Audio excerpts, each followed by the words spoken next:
are going to get us going again in our country. Thanks for participating. Peter?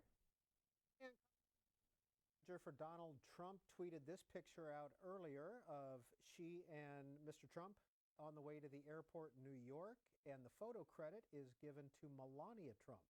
Now, a lot of newspapers have made their endorsements all to Hillary Clinton, and here's a Cleveland Plain Dealer, what they had to say. This decision is anything but simple. It is perhaps the weightiest decision American voters will make in this lifetime.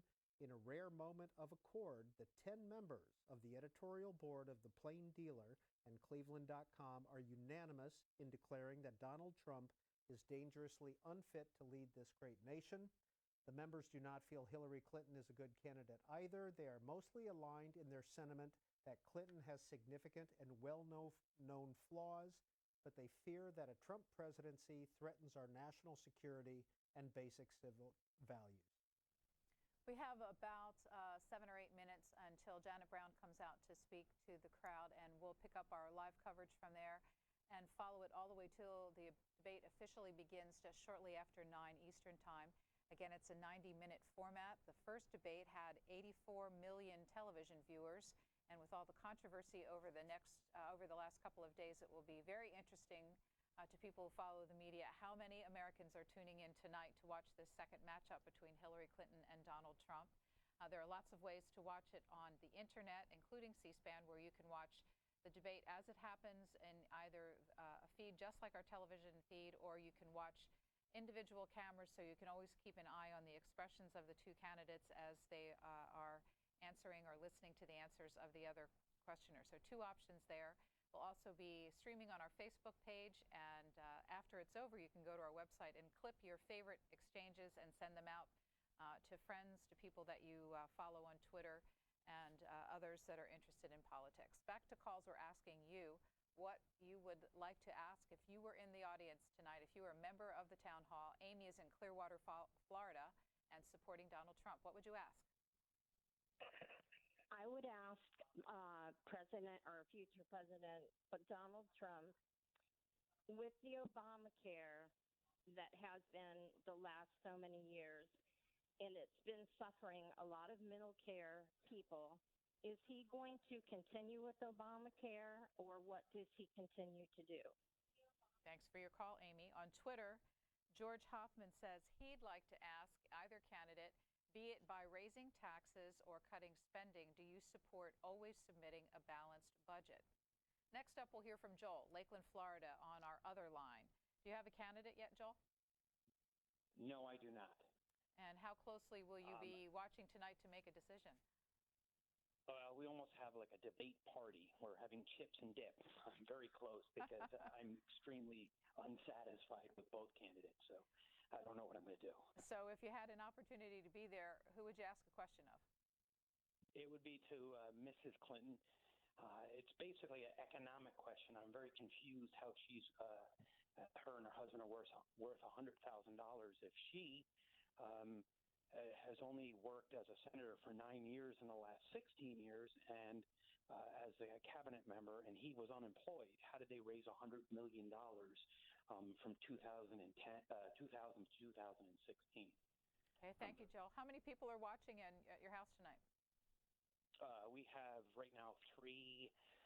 There might be 2 more coming. Well, thanks for making C-SPAN part of your debate experience and for calling in tonight. Next up is Clara, and Clara is in Warren, Ohio, supporting Secretary Clinton. Yes, I would like to ask Mr. Trump, why does he keep accusing the exonerated Central Park 5 that they were exonerated this crime, and Mr. Trump keeps accusing these poor men and keep leaving their lives in shatters when they've been exonerated? Thank you for your call. Let's watch for a minute as the limousine pulls into the secure area and Mr. Trump exits.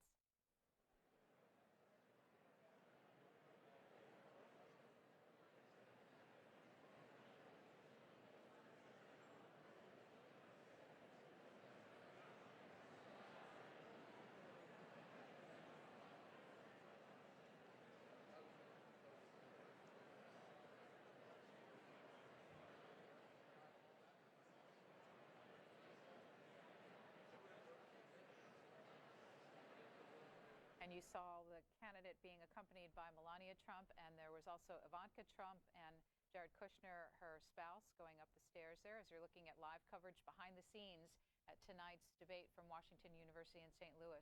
Let's go back to phone calls asking you what you would ask of the candidates if you were in the town hall. Next up is Cheryl in Windsor, Virginia, a supporter of Donald Trump. Hi. I would like for Trump to ask Mrs. Clinton, did he put anybody's life in danger by his words or cause deaths to any of our servicemen as she did in Benghazi? Thank you, Cheryl. And on Twitter, Johnny Jones says he'd ask Hillary if she really has a public and private opinion in tonight's debate if he had the opportunity. Let's go back to phone calls. Eric, Olympia, Washington, supporting Secretary Clinton. You're on the air. Hello there. Yeah, I'm very concerned about our debt. They do talk a lot about the economy, but no one really seems to have a plan. As near as I can tell, America is totally $66 trillion upside down, and yet all we have to spend is just under $13 trillion. So even if we give all of our money to the banking system, we still owe them well over $50 trillion. I don't see how we can pay our debt. I think the only thing that can be done is all debt has to be forgiven. I'm very concerned about our debt. Thanks, Eric, from Olympia, Washington. Next up is Joanne. Joanne is in Nacogdoches, Texas, supporting Donald Trump. You're on. What would you like to ask which candidate? Yes, I would ask Mr. Trump. Dr. James Dobson has reported recently on Fox News that you have recently became a Christian. He says you are a baby Christian and had much growing and learning ahead. Can you tell us if this is true and about how this has affected your life? This is very encouraging that we could have a God-fearing man as president. Thank you. Thanks, Joanne. And back to Twitter, Mackenzie says that she is a college student at UCLA and would like to ask, would you affirm the Supreme Court nominee Merrick Garland? If not, who would you nominate and why? Asking what you would like to ask the candidates tonight. Next up is Emma, Portland, Maine, on our other line. Emma, what would your question be? I would like to ask both candidates, given the fact that upwards of 60% of Americans are in favor of including third parties in the debate, would they be willing to open the final debate? Why or why not? Thanks, Emma. And next up is Miriam. And Miriam is in Aurora, Colorado, and supports Secretary Clinton. Yes, I'd like to know how you could trust a man that hasn't paid his taxes in 19 years. Yes, he's done it legally, claims he's done it legally, fine, and he says he's done it legally. But all of us in the United States have been paying taxes, so we are stupid? Okay, Miriam, thanks. I think you're getting a little feedback from your phone line there and making it a little challenging to hear you. For our callers tonight, when you get on the air, mute your volume so we don't get any feedback in our production loop. Next is Bob in Galena, Ohio, and on the independent line. Hey, Bob, what would your question be?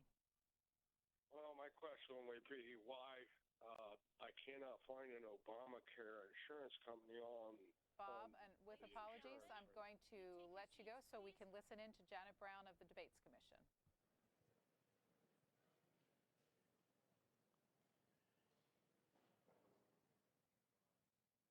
My name is Janet Brown. I'm Executive Director of the Commission on Presidential Debates. I'd like to welcome you to the second presidential debate of 2016 here at Washington University in St. Louis, an historic fifth for this campus, and a treasured homecoming for the Commission on Presidential Debates. 5 days ago, this set and this crew were in Farmville, Virginia. Everything that you see tonight has been moved here from the vice presidential debate, set up, tested, rehearsed, beautified in that short time span. I hope those of you in the audience here at Washington University will look at your programs and study those names that are listed there under the production crew. They are without peer in terms of all of the aspects of this extremely complicated production that will be carried for 90 minutes live, nationally and internationally. The audio, lighting, set, and logistical team that does this are absolutely extraordinary. There are a lot of people to thank for what has happened here tonight, and I would like to start by introducing the co-chairman of the commission, Mike McCurry and Frank Fahrenkopf.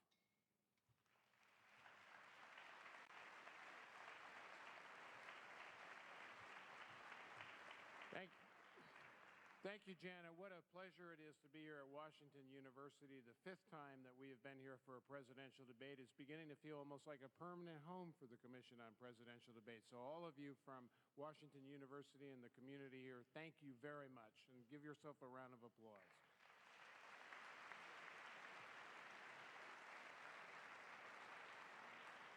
The Nonpartisan Commission on Presidential Debates began in 1987 with the leadership of my co-chair, Frank Fahrenkopf, who's here tonight, and my predecessor, Paul G. Kirk, Jr.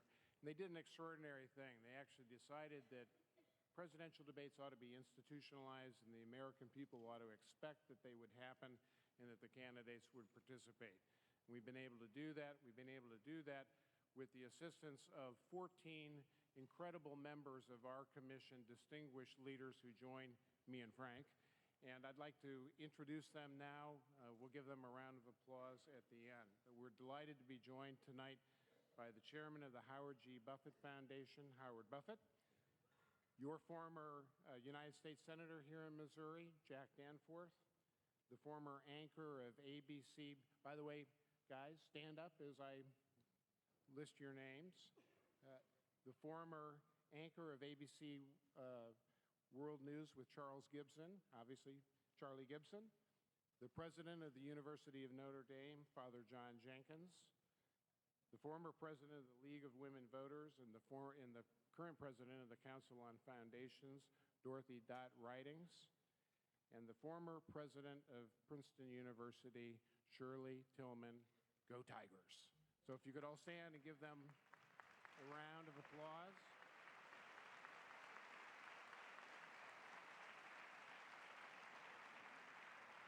One of the things our commission is responsible for doing is designing the format.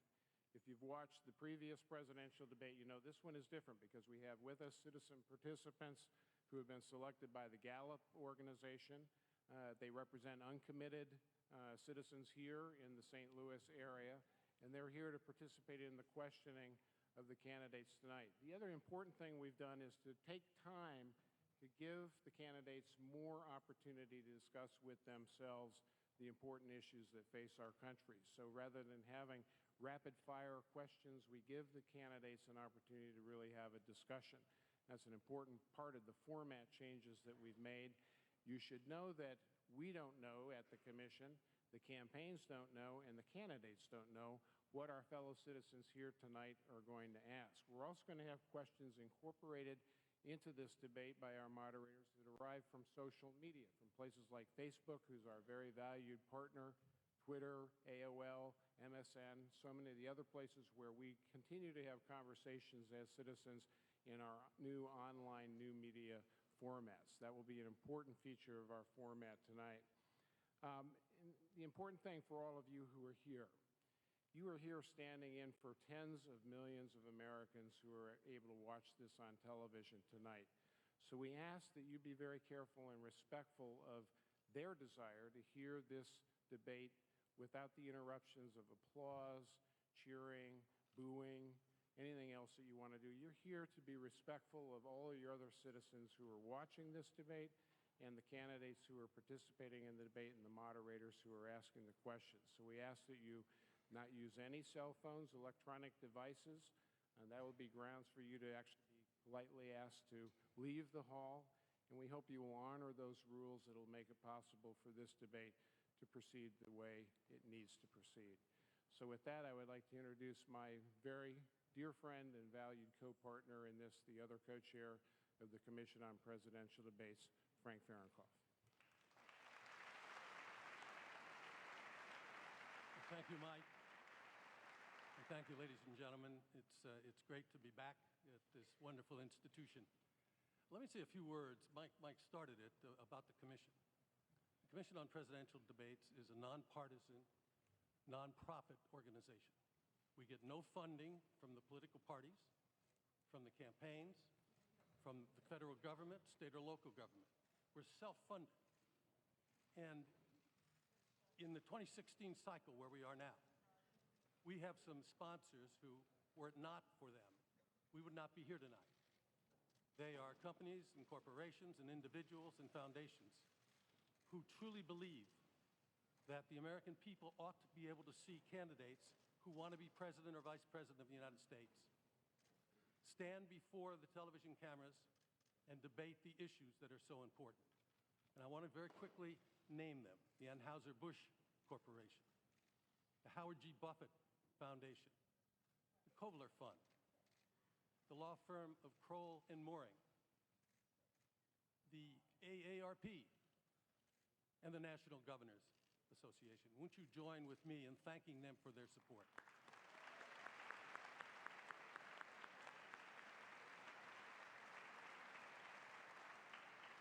Now, Mike talked about the social media platforms. Now, most of us in this room, other than students, grew up getting the news of the day of our nation and politics by reading the newspaper, by reading magazines, and by watching the nightly news.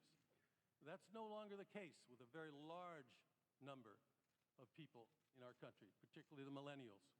And so, as Mike said, we've been working with the social network platforms very, very closely for the last 4 years.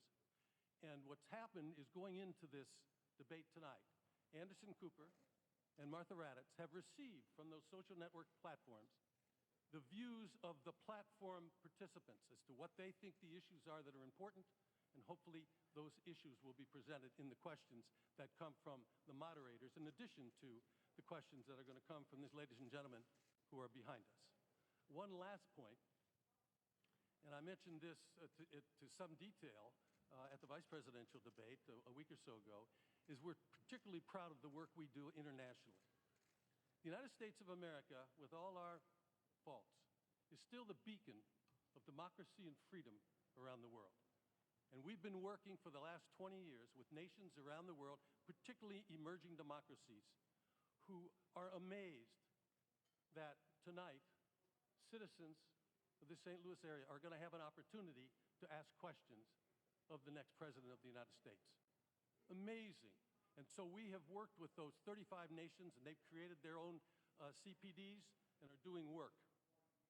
And in fact, in Las Vegas, the last debate that's coming up in 10 days, from 45 nations as guests who will be there for seminars and learning how the process is done. And so we're very, very proud of that. Let me add one more thing before I introduce another important person to you. Right at 8 o'clock, 9 o'clock Eastern, we're going to be very quiet in this room, except for back there. At exactly 9 o'clock, the networks are going to go hot. And you're going to hear the voices and so forth. You can sit quietly. It'll be about 3 minutes later that we will go live on the debate, and they'll stop what they're doing. But so just so you don't upset with the noise that you're going to hear. As Mike said, we owe a lot to this university, to the faculty, to the students, and the staff. Mike said that we've been here 5 times. And it's a very, very great pleasure for me to introduce the man who makes the machinery run here, the chancellor of this university, Mark Wrighton. Mark.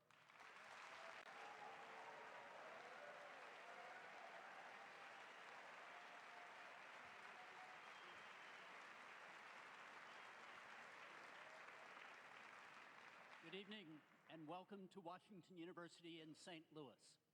It's a real pleasure to be here, and I appreciate very much the confidence that has been placed in us by the Commission on Presidential Debates.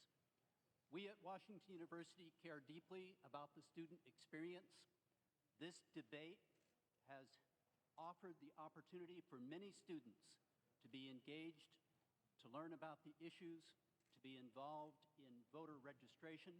I'm proud that more than 3,000 students have been registered to vote and encouraged to participate in this very important election. We at Washington University are involved in education, research, patient care, and community service.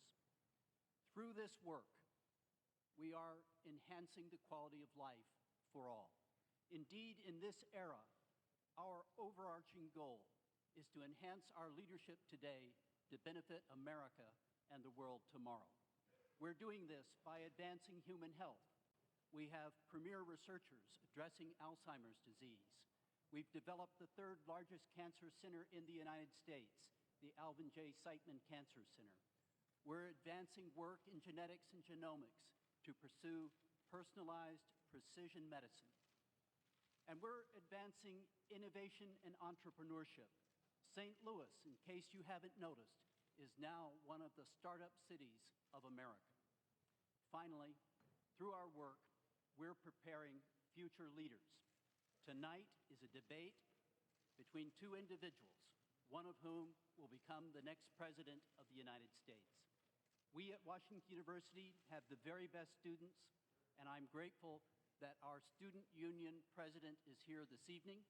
He is from Singapore, reflecting a dimension of the diversity that we enjoy here at Washington University. Please welcome Student Union President Kenneth Sung.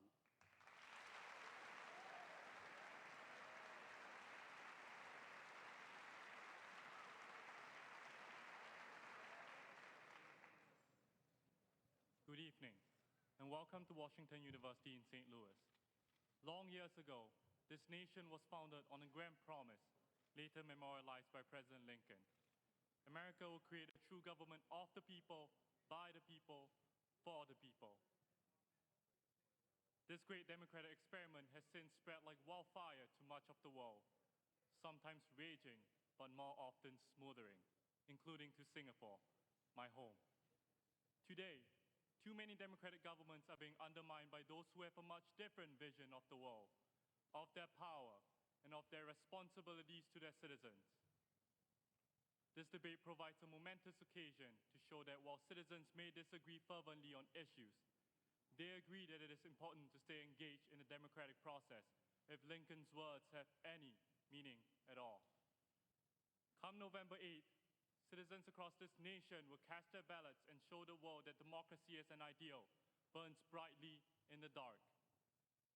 On behalf of the student body, I'm proud of Washington University for hosting this debate and for giving voice to the competing ideas at the core of democracy. Thank you.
Would you please welcome President Bill Clinton and Melania Trump?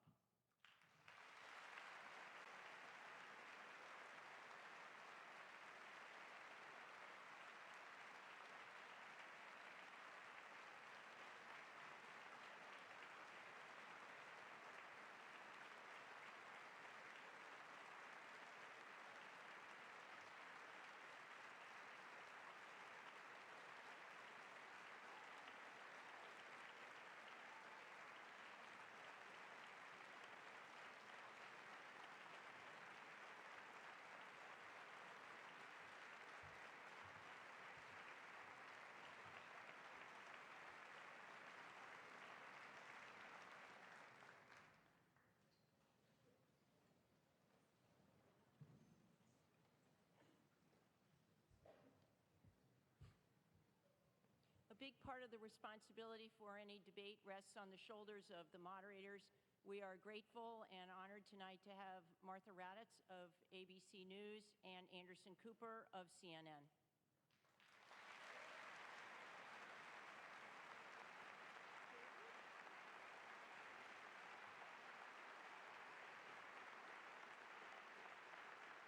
Thank you very much. Thank you very much. We're very honored to be here. I want to thank Washington University in St. Louis for hosting this debate and also the Commission on Presidential Debates for sponsoring this. This is obviously a town hall format tonight. It's a chance for the Americans on this stage and thousands of people who have sent in questions online to ask questions directly to the candidates. And after they've asked their questions, they've promised to remain silent. And I know you've heard this before this evening, but no booing, outbursts, cheering of any kind. We want to keep this focused on the candidates and the people who are asking the questions here. We appreciate all your cooperation in advance, and we'll start shortly. Great to see you all.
Good evening. I'm Martha Raddatz from ABC News. And I'm Anderson Cooper from CNN. We want to welcome you to Washington University in St. Louis for the second presidential debate between Hillary Clinton and Donald Trump, sponsored by the Commission on Presidential Debates. Tonight's debate is a town hall format, which gives voters a chance to directly ask the candidates questions. Martha and I will ask follow-up questions, but the night really belongs to the people in this room and to people across the country who have submitted questions online. The people you see on this stage were chosen by the Gallup organization. They are all from the St. Louis area and told Gallup they haven't committed to a candidate. Each of them came here with questions they want to ask, and we saw those questions for the first time this morning. Anderson and I and our team from ABC and CNN are the only ones who have seen them. Both candidates will have 2 minutes to answer each audience and online question. We hope to get to as many questions as we can, so we've asked the audience here not to slow things down with any applause, except for now. Ladies and gentlemen, the Republican nominee for President, Donald J. Trump, and the Democratic nominee for President, Hillary Clinton.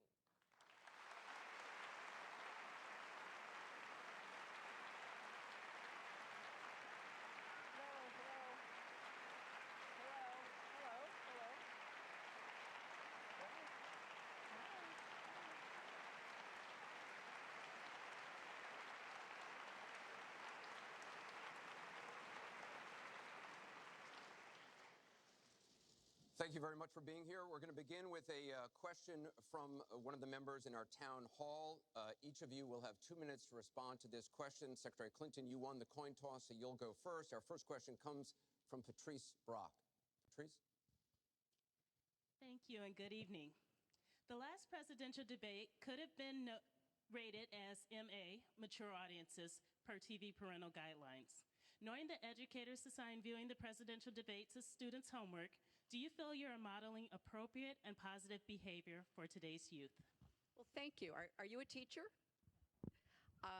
Yes, I think that that's a very good question because I've heard from lots of teachers and parents about some of their concerns about some of the things that are being said and done in this campaign.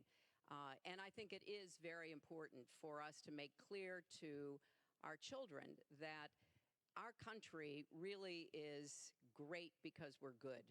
And we are going to respect one another, lift each other up. We are going to be looking for ways to celebrate our diversity. And we are going to try to reach out to every boy and girl as well as every adult to bring them in to working on behalf of our country. I have a very positive and optimistic view about what we can do together. That's why the slogan of my campaign is Stronger Together. Because I think if we work together, if we overcome the divisiveness that sometimes sets Americans against one another, and instead we make some big goals, and I've set forth some big goals, getting the economy to work for everyone, not just those at the top, making sure that we have the best education system from preschool through college and making it affordable, and so much else. If we set those goals and we go together to try to achieve them, there's nothing, in my opinion, that America can't do. So that's why I hope that we will come together in this campaign. Obviously, I'm hoping to earn your vote. I'm hoping to be elected in November. And I can promise you, I will work with every American. I want to be the president for all Americans, regardless of your political beliefs, where you come from, what you look like, your religion.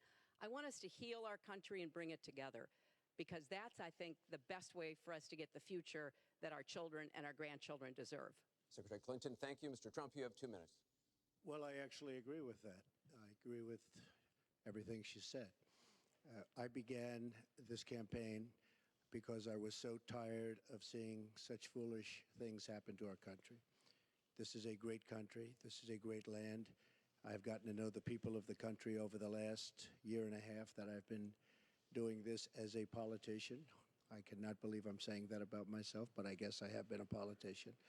And my whole concept was to make America great again. When I watch the deals being made, when I watch what's happening with some horrible things like Obamacare, where your health insurance and health care is going up by numbers that are astronomical, 68%, 59%, 71%. When I look at the Iran deal and how bad a deal it is for us, it's a one-sided transaction.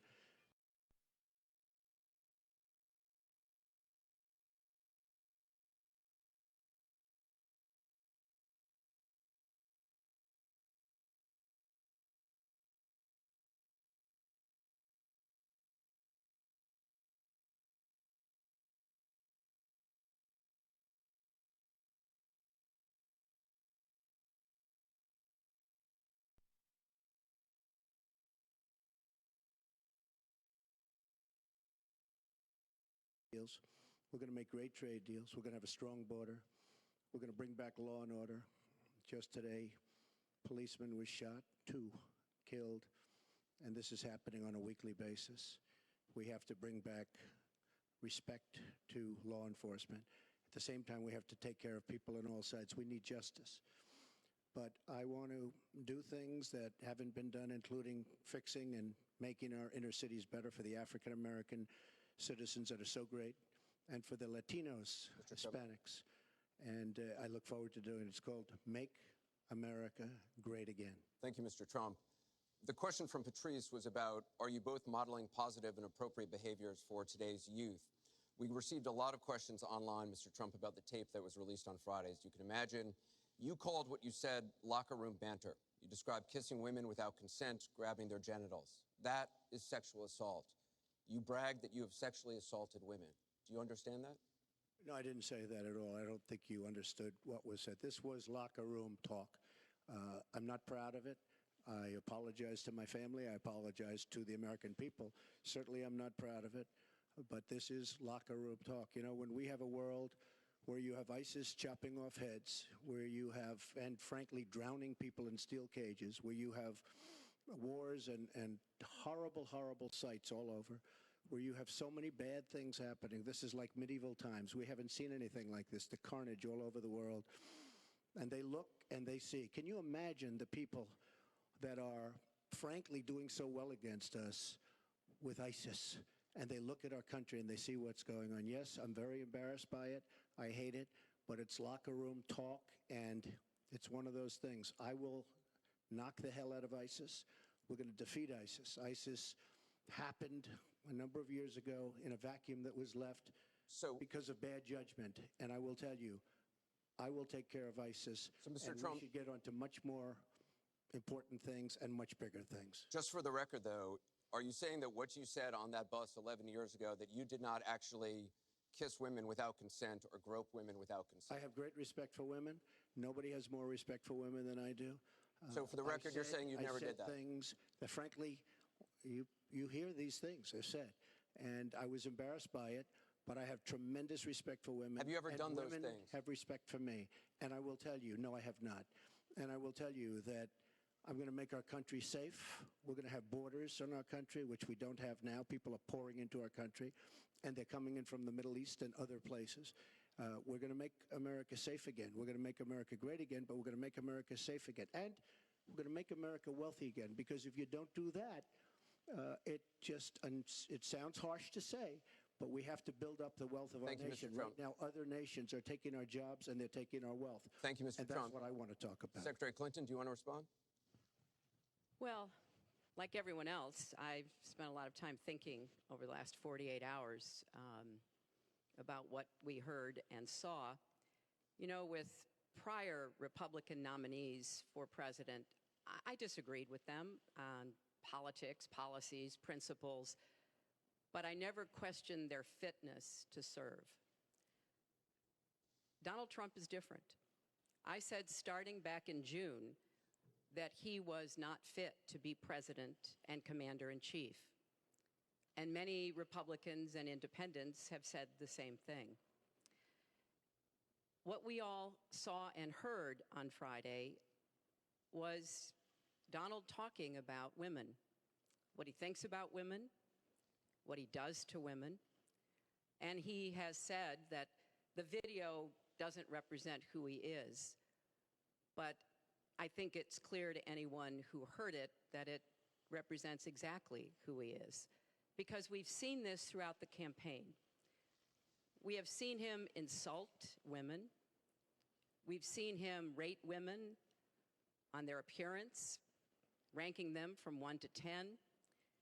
We've seen him embarrass women on TV and on Twitter.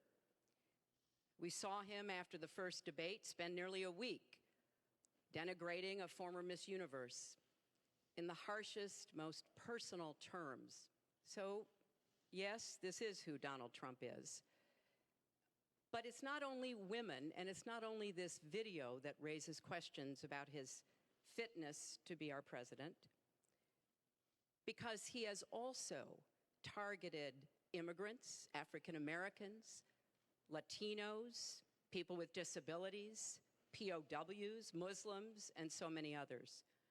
So this is who Donald Trump is. And the question for us, the question our country must answer, is that this is not who we are. That's why, to go back to your question, I want to send a message, we all should, to every boy and girl, and indeed to the entire world, that America already is great, but we are great because we are good. And we will respect one another, and we will work with one another, and we will celebrate our diversity. These are very important values to me, because this is the America that I know and love. And I can pledge to you tonight that this is the America that I will serve if I'm so fortunate enough to become your president. And we want to get to some questions Well, am I from allowed to online. respond to that? I assume I am. Yes, you can respond to that. It's just words, folks. It's just words. Those words, I've been hearing them for many years. I heard them when they were running for the Senate in New York, where Hillary was going to bring back jobs to upstate New York, and she failed.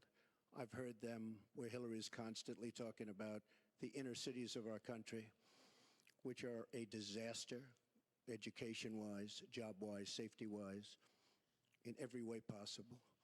I'm going to help the African Americans. I'm going to help the Latinos, Hispanics. I am going to help the inner cities. She's done a terrible job for the African Americans. She wants their vote, and she does nothing, and then she comes back 4 years later. We saw that firsthand when she was a United States Senator. She campaigned where the primary part of her campaign. I want to get to audience questions and online questions. So she's allowed to do that, but I'm not allowed to respond. You're going to get to respond right now. That sounds fair. This tape is generating intense interest. In just 48 hours, it's become the single most talked about story of the entire 2016 election on Facebook, with millions and millions of people discussing it on the social network. As we said a moment ago, we do want to bring in questions from voters around the country via social media, and our first stays on this topic. Jeff from Ohio asks on Facebook, Trump says the campaign has changed him. When did that happen? So, Mr. Trump, let me add to that. When you walked off that bus at age 59, were you a different man, or did that behavior continue until just recently? And you have 2 minutes for this. As I told you, that was locker room talk. I'm not proud of it. I am a person who has great respect for people, for my family, for the people of this country, and certainly I'm not proud of it. But that was something that happened. If you look at Bill Clinton, far worse, minor words, and his was action. His was what he's done to women. There's never been anybody in the history of politics in this nation that's been so abusive to women. So you can say any way you want to say it, but Bill Clinton was abusive to women. Hillary Clinton attacked those same women and attacked them viciously. 4 of them are here tonight. One of the women, who is a wonderful woman, at 12 years old, was raped at 12. Her client, she represented, got him off, and she's seen laughing on 2 separate occasions, laughing at the girl who was raped. Kathy Shelton, that young woman, is here with us tonight. So don't tell me about words. I apologize for those words.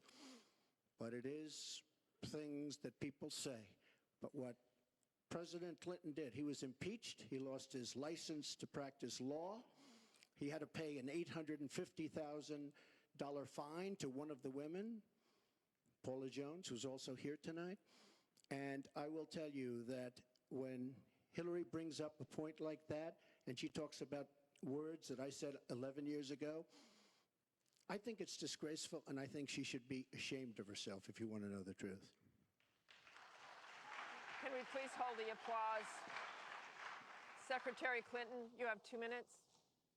Well, first, let me start by saying that so much of what he's just said is not right, but he gets to run his campaign any way he chooses. He gets to decide what he wants to talk about.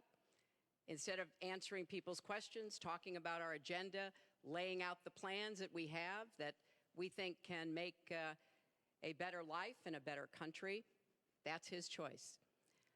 When I hear something like that, I am reminded of what my friend Michelle Obama advised us all. When they go low, you go high. And look, if this were just about one video, maybe what he's saying tonight would be understandable. But everyone can draw their own conclusions at this point about whether or not the man in the video or the man on the stage respects women. But he never apologizes for anything to anyone. He never apologized to Mr. and Mrs. Khan, the Gold Star family, whose son, Captain Khan, died in the line of duty in Iraq, and Donald insulted and attacked them for weeks over their religion. He never apologized to the distinguished federal judge who was born in Indiana. But Donald said he couldn't be trusted to be a judge because his parents were, quote, Mexican. He never apologized to the reporter that he mimicked and mocked on national television, and our children were watching. And he never apologized for the racist lie that President Obama was not born in the United States of America. He owes the president an apology. He owes our country an apology. And he needs to take responsibility for his actions and his words. Well, you owe the president an apology because, as you know very well, your campaign, Sidney Blumenthal, he's another real winner that you have. And he's the one that got this started along with your campaign manager. And they were on television just 2 weeks ago. She was saying exactly that. So you really owe him an apology. You're the one that sent the pictures around your campaign, sent the pictures around with President Obama in a certain garb. That was long before I was ever involved. So you actually owe an apology. And number two, Michelle Obama. I've gotten to see the commercials that they did on you. And I've gotten to see some of the most vicious commercials I've ever seen of Michelle Obama talking about you, Hillary. So you talk about friend, go back and take a look at those commercials. A race where you lost, fair and square, unlike the Bernie Sanders race where you won, but not fair and square, in my opinion. And all you have to do is take a look at WikiLeaks and just see what they said about Bernie Sanders and see what Deborah Wasserman Schultz had in mind, because Bernie Sanders, between superdelegates and Deborah Wasserman Schultz, he never had a chance. And I was so surprised to see him sign on with the devil. But when you talk about apology, I think the one that you should really be apologizing for, and the thing that you should be apologizing for, are the 33,000 emails that you deleted and that you acid washed. And then the 2 boxes of emails and other things last week that were taken from an office and are now missing. And I'll tell you what, I didn't think I'd say this, but I'm going to say it. And I hate to say it. But if I win, I am going to instruct my Attorney General to get a special prosecutor to look into your situation, because there has never been so many lies, so much deception. There has never been anything like it. And we're going to have a special prosecutor. When I speak, I go out and speak. The people of this country are furious. In my opinion, the people that have been long-term workers at the FBI are furious. There has never been anything like this where emails and you get a subpoena, and after getting the subpoena, you delete 33,000 emails. And then you acid wash them or bleach them, as you would say, a very expensive process. So we're going to get a special prosecutor, and we're going to look into it, because you know what? People have been, their lives have been destroyed for doing 1/5 of what you've done, and it's a disgrace. And honestly, you ought to be ashamed of yourself. Secretary Clinton, I want to follow up on that. I'm going to let you talk about emails. Because everything he just said is absolutely false, but I'm not surprised.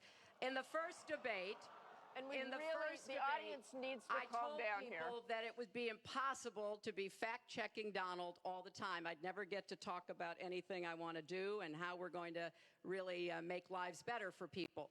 So once again, go to HillaryClinton.com. We have literally Trump. You can fact-check him in real time. Last time at the first debate, we had millions of people fact-checking, so I expect we'll have millions more fact-checking because, you know, it's just awfully good that someone with the temperament of Donald Trump is not in charge of the law in our country. Because you'd be in jail. Secretary Clinton.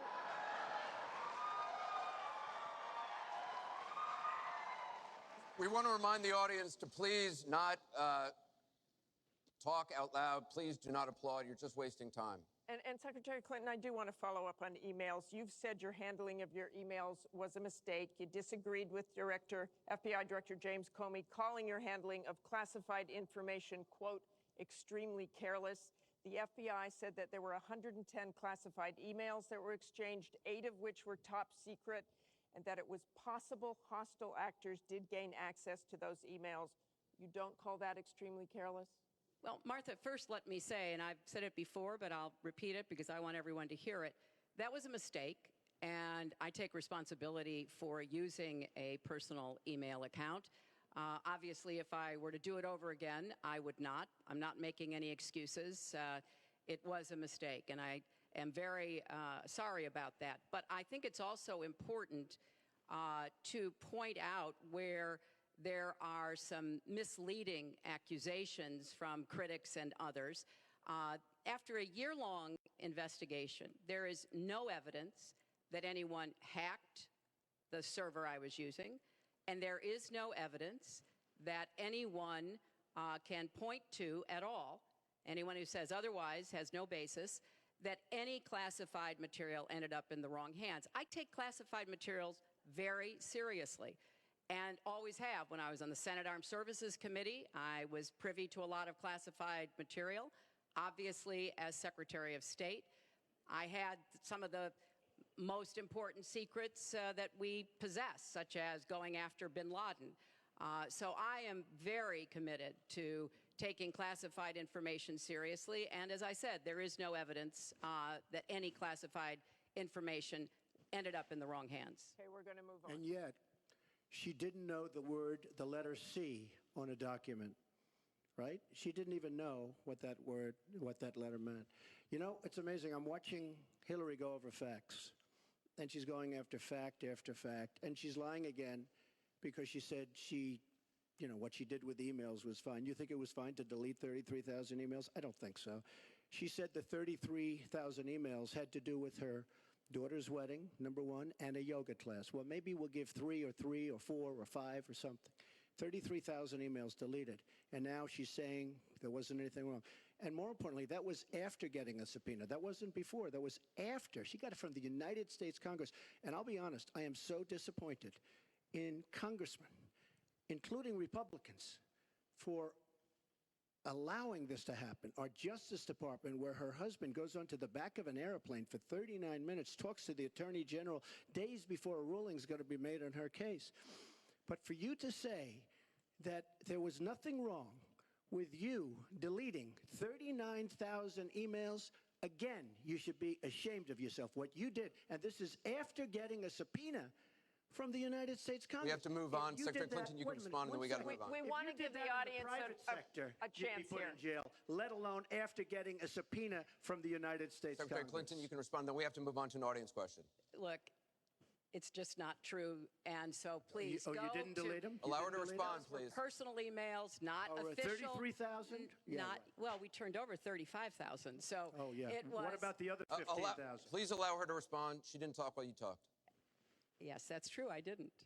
Because you I have didn't nothing in to the say. first debate, and I'm going to try not to in this debate because I'd like to get to the questions that the people have brought here tonight to talk to us about. And get off this question. Okay, Donald, I know you're into big diversion tonight, anything to avoid talking about your campaign and the way it's exploding and the way Republicans are leaving you. But let's at least focus on some of the issues that people care about tonight. Let's get to their questions. We have a question here from Ken Karpowitz. He has a question about health care. Ken? I'd like to know, Anderson, why aren't you bringing up the emails? I'd like to know. Why aren't you We brought up the bottom? emails. No, it hasn't. It hasn't. And it hasn't been finished at all. Ken Karpowitz has a question. It's nice to 1-on-3. Thank you. Affordable Care Act, known as Obamacare, it is not affordable.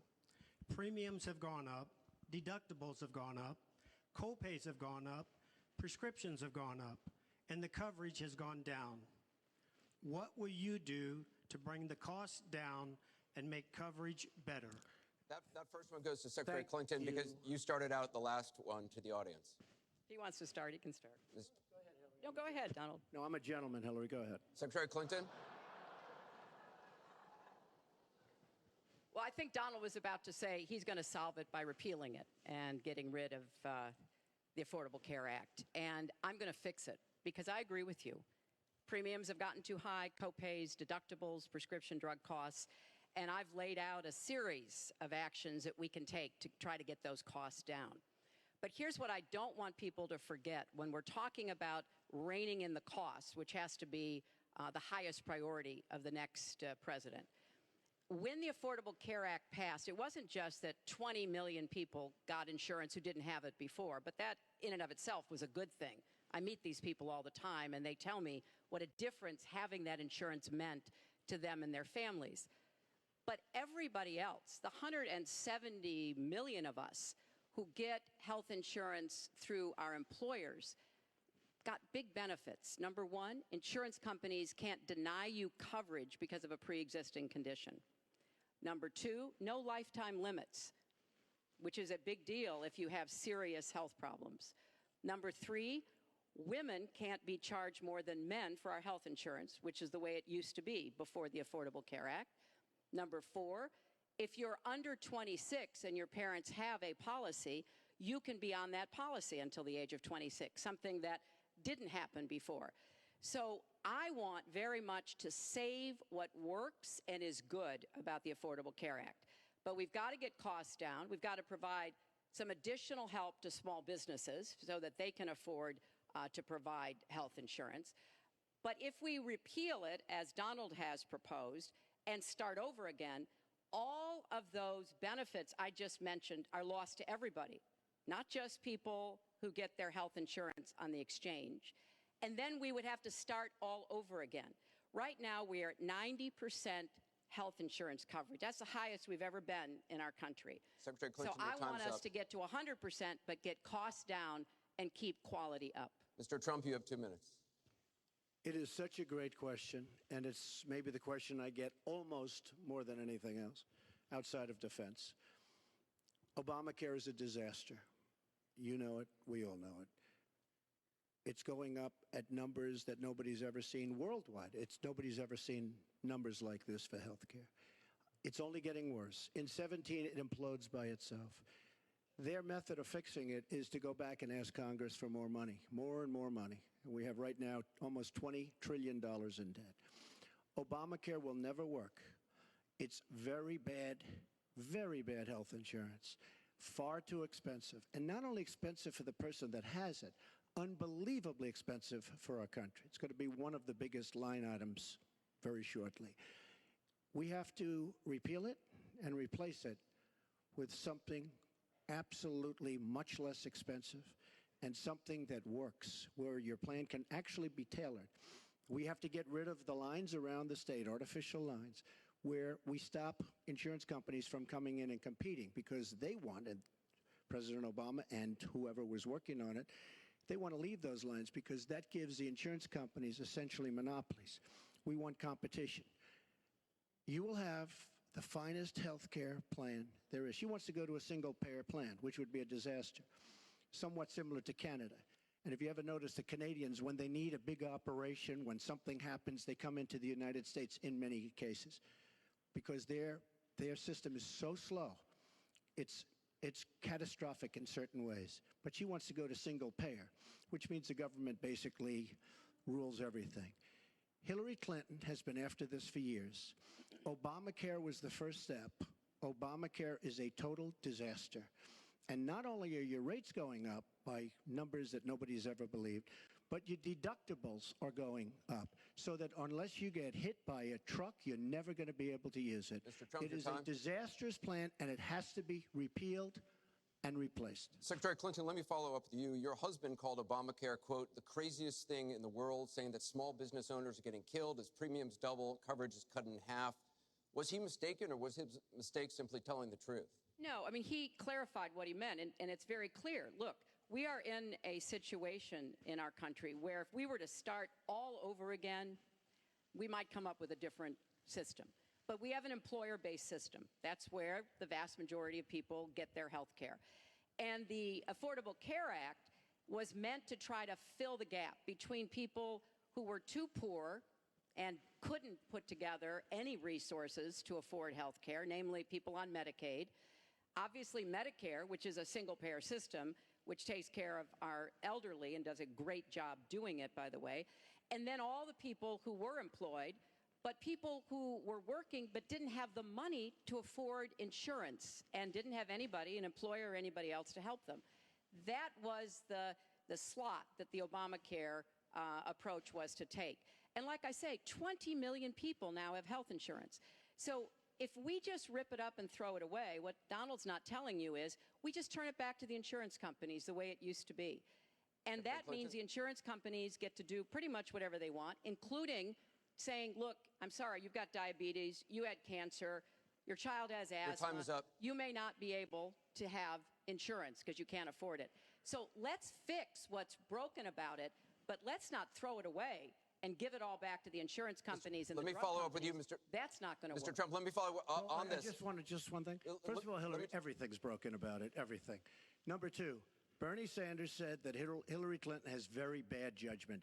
This is a perfect example of it, trying to save Obamacare, which is... You've said you want to end Obamacare. You've said you want to end Obamacare. You've also said you want to make coverage accessible for people with pre-existing conditions. How do you force insurance companies to do that if you're no longer mandating that every American get insurance? You're going to have plans. What does that mean? Well, I'll tell you what it means. You're going to have plans that are so good because we're going to have so much competition in the insurance industry once we break out the lines and allow the competition to come. Are you going to have a mandate that Americans have to have health insurance? President Obama, by keeping those lines, the boundary lines around each state, and it was almost gone until just very toward the end of the passage of Obamacare, which, by the way, was a fraud. You know that, because Jonathan Gruber, the architect of Obamacare, he said it was a great lie. It was a big lie. President Obama said you keep your doctor, you keep your plan. The whole thing was a fraud, and it doesn't work. But when we get rid of those lines, you have competition, and we will be able to keep pre-existing. We'll also be able to help people that don't have money, because we are going to have people protected. And Republicans feel this way, believe it or not, and strongly this way. We're going to block grant into the states. We're going to block grant into Medicaid into the states so that we will be able to take care of people without the necessary funds to take care of themselves. Thank you, Mr. Trump. We now go to Gorba Hamid with a question for both candidates. Hi. There are 3.3 million Muslims in the United States, and I'm one of them. You've mentioned working with Muslim nations, but with Islamophobia on the rise, how will you help people like me deal with the consequences of being labeled as a threat to the country after the election is over? Mr. Trump, you're first. Well, you're right about Islamophobia, and that's a shame. But one thing we have to do is we have to make sure that, because there is a problem. I mean, whether we like it or not, and we can be very politically correct, but whether we like it or not, there is a problem. And we have to be sure that Muslims come in and report when they see something going on. When they see hatred going on, they have to report it. As an example, in San Bernardino, many people saw the bombs all over the apartment of the two people that killed 14 and wounded many, many people. Horribly wounded. They'll never be the same.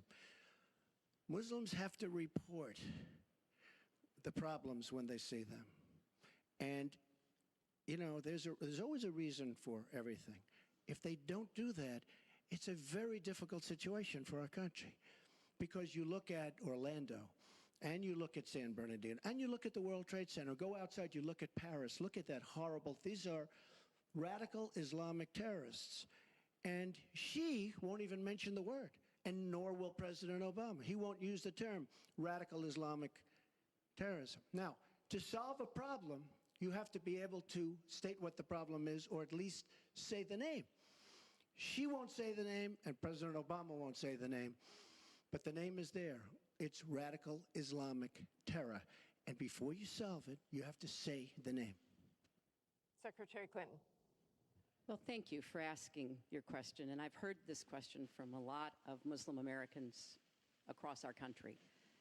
Because, unfortunately, there's been a lot of very divisive, dark things said about Muslims. And even someone like Captain Khan, the young man who sacrificed himself defending our country in the United States Army, has been subject to attack by Donald. I want to say just a couple of things. First, we've had Muslims in America since George Washington. And we've had many successful Muslims. We just lost a particularly well-known one with Muhammad Ali. My vision of America is an America where everyone has a place. If you're willing to work hard, you do your part, you contribute to the community. That's what America is. That's what we want America to be for our children and our grandchildren. It's also very short-sighted and even dangerous to be engaging in the kind of demagogic rhetoric that Donald has about Muslims. We need American Muslims to be part of our eyes and ears on our front lines. I've worked with a lot of different Muslim groups around America. I've met with a lot of them, and I've heard how important it is for them to feel that they are wanted and included and part of our country, part of our homeland security, and that's what I want to see. It's also important, I intend to defeat ISIS, to do so in a coalition with majority Muslim nations. Right now, a lot of those nations are hearing what Donald says and wondering, why should we cooperate with the Americans? And this is a gift to ISIS and the terrorists, violent jihadist terrorists. We are not at war with Islam. And it is a mistake, and it plays into the hands of the terrorists to act as though we are. So I want a country where citizens like you and your family are just as welcome as anyone else. Thank you, Secretary Clinton. Mr. Trump, in December, you said this: Donald J. Trump is calling for a total and complete shutdown of Muslims entering the United States until our country's representatives can figure out what the hell is going on. We have no choice. We have no choice. Your running mate said this week that the Muslim ban is no longer your position. Is that correct? And if it is, was it a mistake to have a religious test? First of all, Captain Khan is an American hero. And if I were president at that time, he would be alive today. Because unlike her, who voted for the war without knowing what she was doing, I would not have had our people in Iraq. Iraq was a disaster. So he would have been alive today. The Muslim ban is something that in some form has morphed into a extreme vetting from certain areas of the world. Hillary Clinton wants to allow And why did it morph into that? Answer the question. Why don't do you you still interrupt believe? her? You I do. interrupt me all the time. Why don't you interrupt her? Would you please explain whether or not the Muslim ban still stands? It's called extreme vetting. We are going to areas like Syria where they're coming in by the tens of thousands because of Barack Obama, and Hillary Clinton wants to allow a 550% increase over Obama. People are coming into our country like we have no idea who they are, where they're from, what their feelings about our country is, and she wants 550% more. This is going to be the great Trojan horse of all time. We have enough problems in this country. I believe in building safe zones. I believe in having other people pay for them. As an example, the Gulf states who are not carrying their weight, but they have nothing but money, and take care of people. But I don't want to have, with all the problems this country has and all of the problems that you see going on, hundreds of thousands of people coming in from Syria when we know nothing about them. We know nothing about their values, and we know nothing about their love for our country. And Secretary Clinton, let me ask you about that, because you have asked for an increase from 10 to 65,000 Syrian refugees. We know you want tougher vetting. That's not a perfect system. So why take the risk of having those refugees come into the country? Well, first of all, I will not let anyone into our country that I think poses a risk to us. But there are a lot of refugees, women and children. Think of that picture we all saw of that 4-year-old boy with the blood on his forehead because he'd been bombed by the Russian and Syrian air forces. There are children suffering in this catastrophic war, largely, I believe, because of Russian aggression, and we need to do our part. We by no means are carrying anywhere near the load that Europe and others are. But we will have vetting that is as tough as it needs to be from our professionals, our intelligence experts, and others. But it is important for us as a policy, not to say, as Donald has said, we're going to ban people based on a religion. How do you do that? We are a country founded on religious freedom and liberty. How do we do what he has advocated without causing great distress within our own country? Are we going to have religious tests when people fly into our country? And how do we expect to be able to implement those? So I thought that what he said was extremely unwise and even dangerous. And indeed, you can look at the propaganda on a lot of the terrorist sites, and what Donald Trump says about Muslims is used to recruit fighters because they want to create a war between us. And the final thing I would say, this is the 10th or 12th time that he's denied being for the war in Iraq. We have it on tape. The entire press corps has looked at it. It's been debunked, but it never stops him from saying whatever he wants to say. Has not been debunked. So please has not been debunked. And go to HillaryClinton.com and you can see it. I was against the war in Iraq. Has not been debunked. And you voted for it, and you shouldn't have. Well, I just want to There's been lots say, of fact-checking on that. I'd like to move on to an online question. She just went about 25 seconds over her time. Could I just respond to this, please? Very quickly, please. Hillary Clinton, in terms of having people come into our country, we have many criminal illegal aliens. When we want to send them back to their country says we don't want them. In some cases, they're murderers, drug lords, drug problems, and they don't want them.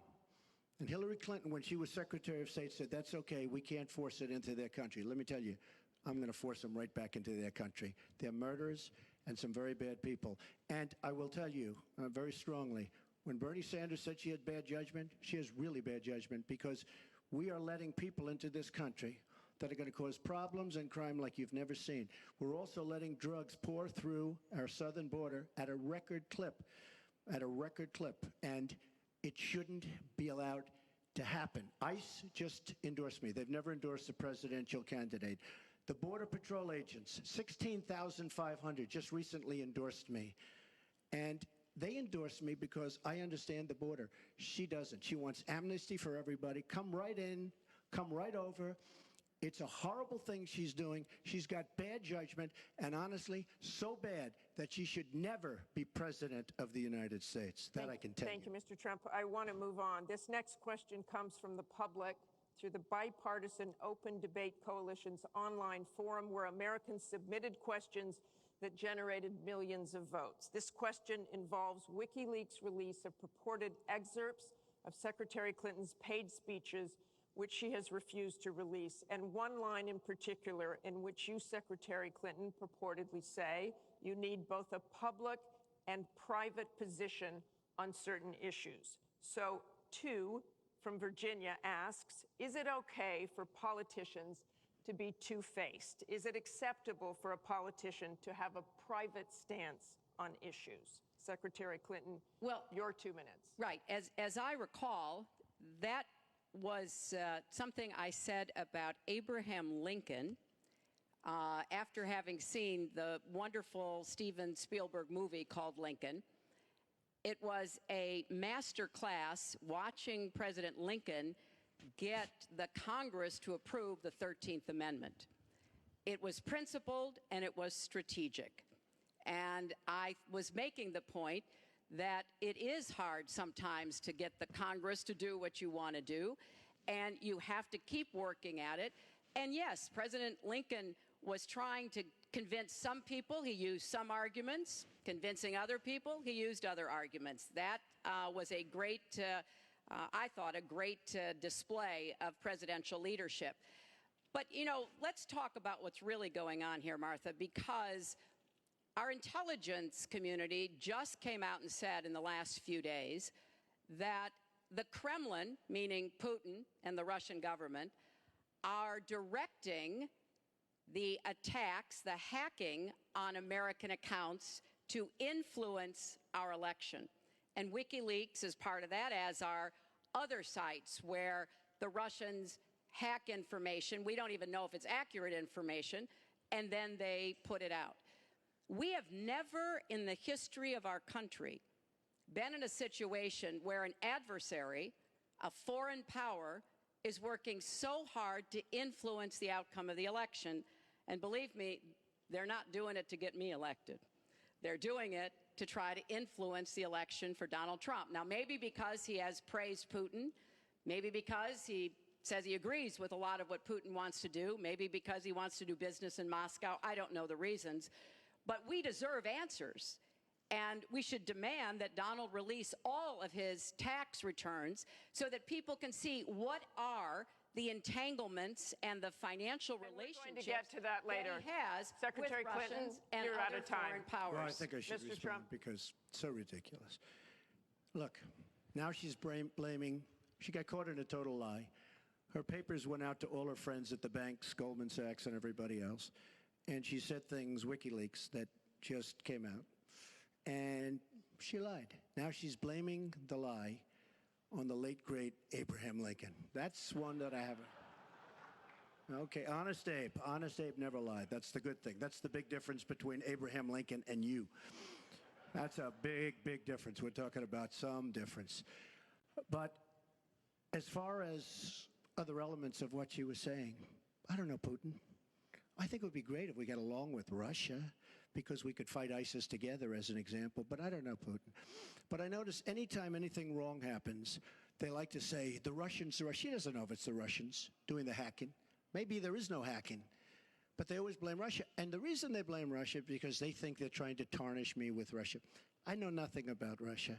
I know about Russia, but I know nothing about the inner workings of Russia. I don't deal there. I have no businesses there. I have no loans from Russia.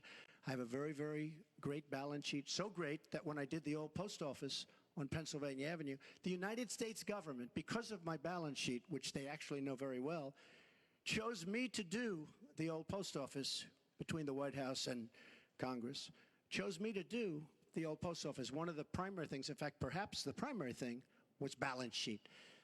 But I have no loans with Russia. You could go to the United States government and they would probably tell you that, because they know my sheet very well. In order to get that development, I had to have. Now, the taxes are a very simple thing. As soon as I have, first of all, I pay hundreds of millions of dollars in taxes. Many of her friends took bigger deductions. Warren Buffett took a massive deduction. Soros, who's a friend of hers, took a massive deduction. Many of the people that are giving her all this money that she can do many more commercials than me, took massive deductions. I pay hundreds of millions of dollars in taxes. But as soon as my routine audit's finished, I'll release my returns. I'll be very proud to. They're Thank you, actually Mr. Trump. We've got we're on turn, actually, the topic of taxes. We have a question from Spencer Moss. Spencer? Good evening. My question is, what specific tax provisions will you change to ensure the wealthiest Americans pay their fair share in taxes? Mr. Trump, you have 2 minutes. Well, one thing I do is get rid of carried interest. one of the greatest provisions for people like me, to be honest with you. I give up a lot when I run because I knock out the tax code. And she could have done this years ago, by the way. She was a United States Senator. She complains that Donald Trump took advantage of the tax code. Well, why didn't she change it? Why didn't you change it when you were a senator? The reason you didn't is that all your friends take the same advantage that I do. And I do. You have provisions in the tax code that, frankly, we could change. But you wouldn't change it because all of these people give you the money so you can take negative ads on Donald Trump. And I say that about a lot of things. You know, I've heard Hillary complaining about so many different things over the years. Oh, we should have done this. But she's been there for 30 years. She's been doing this stuff. She never changed, and she never will change. She never will change. We're getting rid of carried interest provisions. I'm lowering taxes, actually, because I think it's so important for corporations, because we have corporations leaving, massive corporations and little ones. Little ones can't form. We're getting rid of regulations, which goes hand in hand with the lowering of the taxes. But we're bringing the tax rate down from 35% to 15%. We're cutting taxes for the middle class, and I will tell you, we are cutting them big league for the middle class. And I will tell you, Hillary Clinton is raising your taxes, folks. You can look at me. She's raising your taxes really high. And what that's going to do is a disaster for the country. But she is raising your taxes, and I'm lowering your taxes. That in itself is a big difference. We are going to be thriving again. We have no growth in this country. There's no growth. If China has a GDP of 7%, it's like a national catastrophe. We're down at 1%. And that's like no growth. And we're going lower, in my opinion. And a lot of it has to do with the fact that our taxes are so high, just about the highest in the world. And I'm bringing them down to one of the lower in the world. And I think it's so important, one of the most important things we can do. But she is raising everybody's taxes massively. Secretary Clinton, you have 2 minutes. The question was, what specific tax provisions will you change to ensure the wealthiest Americans pay their fair share of taxes? Well, everything you've heard just now from Donald is not true. I'm sorry I have to keep saying this, but he lives in an alternative reality. And it is sort of amusing to hear somebody who hasn't paid federal income taxes in maybe 20 years talking about what he's going to do. But I'll tell you what he's going to do. His plan will give the wealthy and corporations the biggest tax cuts they've ever had, more than the Bush tax cuts by at least a factor of 2. Donald always takes care of Donald and people like Donald, and this would be a massive gift. And indeed, the way that he talks about his tax cuts would end up raising taxes on middle-class families, millions of middle-class families. Now, here's what I want to do. I have said nobody who makes less than $250,000 a year, and that's the vast majority of Americans, as you know, will have their taxes raised, because I think we've got to go where the money is. And the money is with people who've taken advantage of every single break in the tax code. And yes, when I was a senator, I did vote to close corporate loopholes. I voted to close, I think, one of the loopholes he took advantage of when he claimed $1 billion loss that enabled him to avoid paying taxes. I want to have a tax on people who are making $1 million. It's called the Buffett rule. Yes, Warren Buffett is the one who's gone out and said somebody like him should not be paying a lower tax rate than his secretary. I want to have a surcharge on incomes above $5 million. We have to make up for lost times because I want to invest in you. I want to invest in hardworking families. And I think it's been unfortunate, but it's happened, that since the Great Recession, the gains have all gone to the top. And we need to reverse that. People like Donald who paid zero in taxes, zero for our vets, zero for our military, zero for health and education. That is wrong. And we're going to make sure that nobody, no corporation and no individual can get away without paying his fair share to support our country. Mr. Trump, I want to give you the chance to respond. I just want to tell our viewers what she's referring to. In the last month, taxes were the #1 issue on Facebook for the first time in the campaign. The New York Times published 3 pages of your 1995 tax returns. They show you claimed a $916 million loss, which means you could have avoided paying personal federal income taxes for years. You've said you pay state taxes, employee taxes, real estate taxes, property taxes. You have not answered, though, a simple question. Did you use that $916 million loss to avoid paying personal federal income taxes for years? Of course I do. Of course I do. And so do all of her donors, or most of her donors. I know many of her donors. Her donors took massive tax write-offs. So have A you lot not of paid my, personal federal income tax? a lot of my write-off was depreciation and other things that Hillary, as a senator, allowed. And she'll always allow it because the people that give her all this money, they want it. That's why. See, I understand the tax code better than anybody that's ever run for president. Hillary Clinton, and it's extremely complex, Hillary Clinton has friends that want all of these provisions, including they want the carried interest provision, which is very important to Wall Street people, but they really want the carried interest provision, which I believe Hillary's leaving. It's very interesting why she's leaving carried interest. But I will tell you that, number one, I pay tremendous numbers of taxes. I absolutely used it, and so did Warren Buffett, and so did George Soros, and so did many of the other people that Hillary is getting money from. Now, I won't mention their names because they're rich, but they're not famous, so we won't make them famous. Can you say how many years you have avoided paying personal federal income taxes? No, but I pay tax, and I pay federal tax, too. But I have a write-off. A lot of it's depreciation, which is a wonderful charge. I love depreciation. You know, she's given it to us. Hey, if she had a problem, for 30 years she's been doing this, Anderson. I say it all the time. She talks about health care. Why didn't she do something about it? She talks about taxes. Why didn't she do something about it? She doesn't do anything about anything other than talk. With her, it's all talk and no action. In the past... And again, Bernie Sanders, it's really bad judgment. She has made bad judgment not only on taxes, she's made bad judgments on Libya, on Syria, on Iraq. I mean, her and Obama, whether you like it or not, the way they got out of Iraq, the vacuum they've left, that's why ISIS formed in the first place. They started from that little area, and now they're in 32 different nations, Hillary. Congratulations. Great job. I want you to be able to respond, Secretary Clinton. Well, here we go again. I've been in favor of getting rid of carried interest for years, starting when I was a senator from New York. But that's not the point here. Why didn't you do it? Why didn't you do it?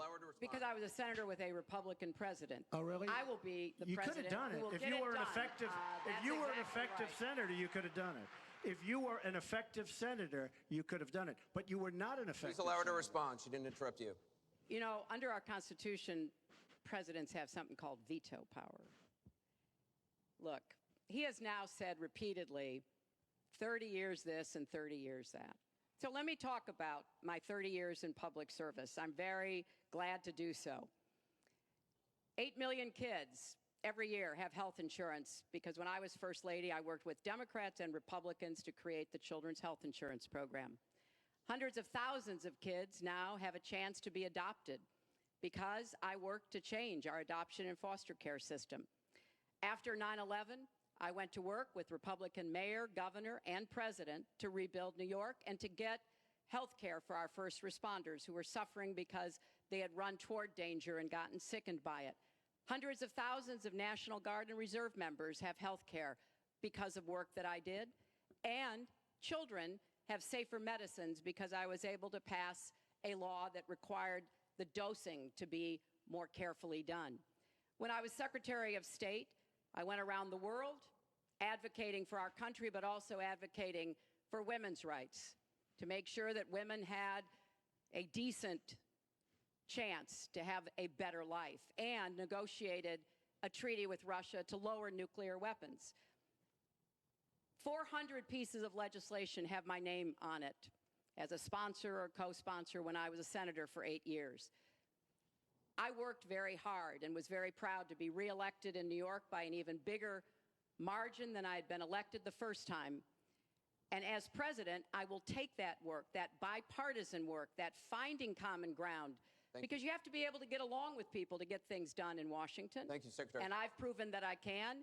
And for 30 years, I've produced results for people. Thank you, Secretary. We're going to move on to Syria. Both of you have mentioned that. Well, she said a lot of things. I mean, I think we should we be can, allowed no, to maybe Mr. Trump, we're going to dispute go it, on. This because is she about has been the a audience. disaster as a Mr. senator. Trump, A we're disaster. going to move on.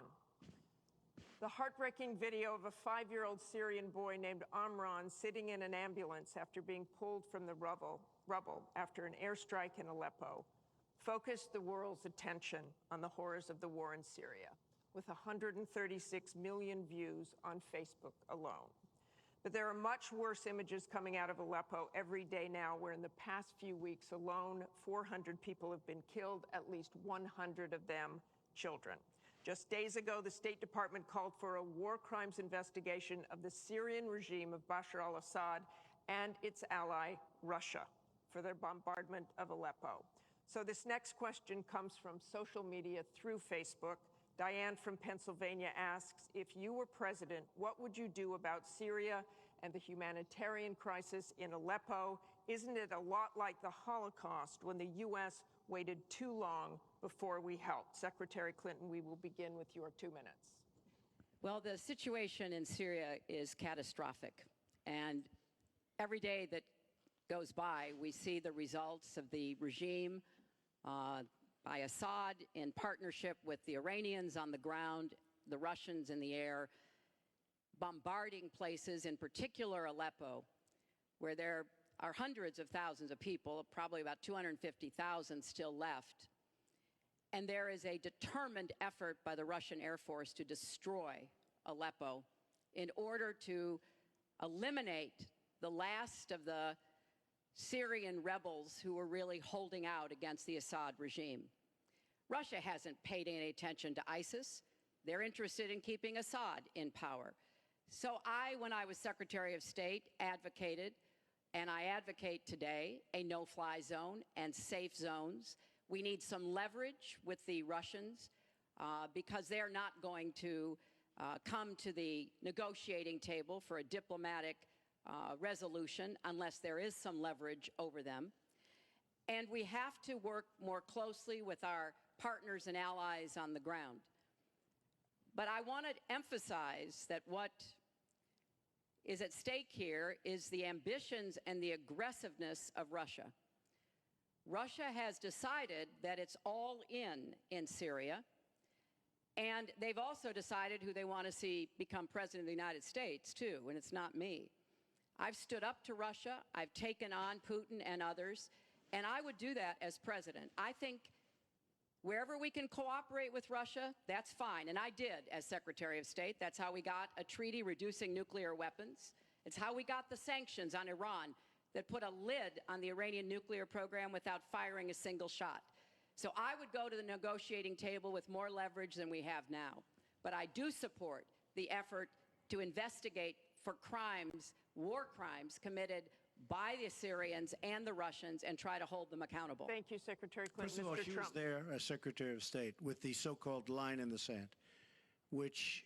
No, I wasn't. I was gone. I hate to interrupt you, but you were in contact, excuse me. At some point, we need to do some You were in total contact here. with the White House. And perhaps, sadly, Obama probably still listened to you. I don't think he'd be listening very much anymore. Obama draws the line in the sand. It was laughed at all over the world what happened. Now, with that being said, she talks tough against Russia. But our nuclear program has fallen way behind, and they've gone wild with their nuclear program. Not good. Our government shouldn't have allowed that to happen. Russia is new in terms of nuclear. We are old, we're tired, we're exhausted in terms of nuclear. A very bad thing. Now, she talks tough. She talks really tough against Putin and against Assad. She talks in favor of the rebels. She doesn't even know who the rebels are. You know, every time we take rebels, whether it's in Iraq or anywhere else, we're arming people. And you know what happens? They end up being worse than the people. Look at what she did in Libya with Gaddafi. Gaddafi's out. It's a mess. And by the way, ISIS has a good chunk of their oil. I'm sure you probably have heard that. It was a disaster. Because the fact is, almost everything she's done in foreign policy has been a mistake, and it's been a disaster. But if you look at Russia, just take a look at Russia, and look at what they did this week, where I agree she wasn't there, but possibly she's consulted. We sign a peace treaty. Everyone's all excited. Well, what Russia did with Assad, and by the way, with Iran, who you made very powerful with the dumbest deal perhaps I've ever seen in the history of deal-making, the Iran deal with $150 billion, with the $1.7 billion in cash, which is enough cash to fill up this room. But look at that deal. Iran now and Russia are now against us. So she wants to fight. She wants to fight for rebels. There's only one problem. You don't even know who the rebels are. Mr. Trump, So Mr. what's Trump, the your purpose? 2 And minutes one is thing I have up. to say, Your 2 I minutes don't is up. like Assad at all, but Assad is killing ISIS. Russia is killing ISIS. And Iran is killing ISIS. And those three have now lined up because of our weak foreign policy. Mr. Trump, let me repeat the question. If you were president, what would you do about Syria and the humanitarian crisis in Aleppo? And I want to remind you what your running mate said. He said provocations by Russia need to be met with American strength, and that if Russia continues to be involved in airstrikes along with the Syrian government forces of Assad, the United States of America should be prepared to use military force to strike the military targets of the Assad regime. Okay? He and I haven't spoken, and I disagree. I disagree. You disagree with your running mate. I think we have to knock out ISIS. Right now, Syria is fighting ISIS. We have people that want to fight both at the same time. But Syria is no longer Syria. Syria is Russia, and it's Iran, who she made strong, and Kerry and Obama made into a very powerful nation and a very rich nation very, very quickly, very, very quickly. I believe we have to get ISIS. We have to worry about ISIS before we can get too much more involved. She had a chance to do something with Syria. They had a chance, and that was the line. What do you think And will she happen if Aleppo falls? I think Aleppo is a disaster humanitarian-wise. What do you think will happen if it falls? I think that it basically has fallen, okay? It basically has fallen. Let me tell you something. You take a look at Mosul. The biggest problem I have with the stupidity of our foreign policy. We have Mosul. They think a lot of the ISIS leaders are in Mosul. So we have announcements coming out of Washington and coming out of Iraq. We will be attacking Mosul in 3 weeks or 4 weeks. Well, all of these bad leaders from ISIS are leaving Mosul. Why can't they do it quietly? Why can't they do the attack, make it a sneak attack, and after the attack is made, inform the American public that we've knocked out the leaders, we've had a tremendous success. People leave. Why do they have to say we're going to be attacking Mosul within the next 4 to 6 weeks, which is what they're saying? How stupid is our country? There are sometimes reasons the military does that. Psychological I can't warfare. think of any. I can't think of any. It and I'm might pretty be good to at help it. We get have General civilians Flynn, out. And we have, look, I have 200 generals and admirals who endorse me.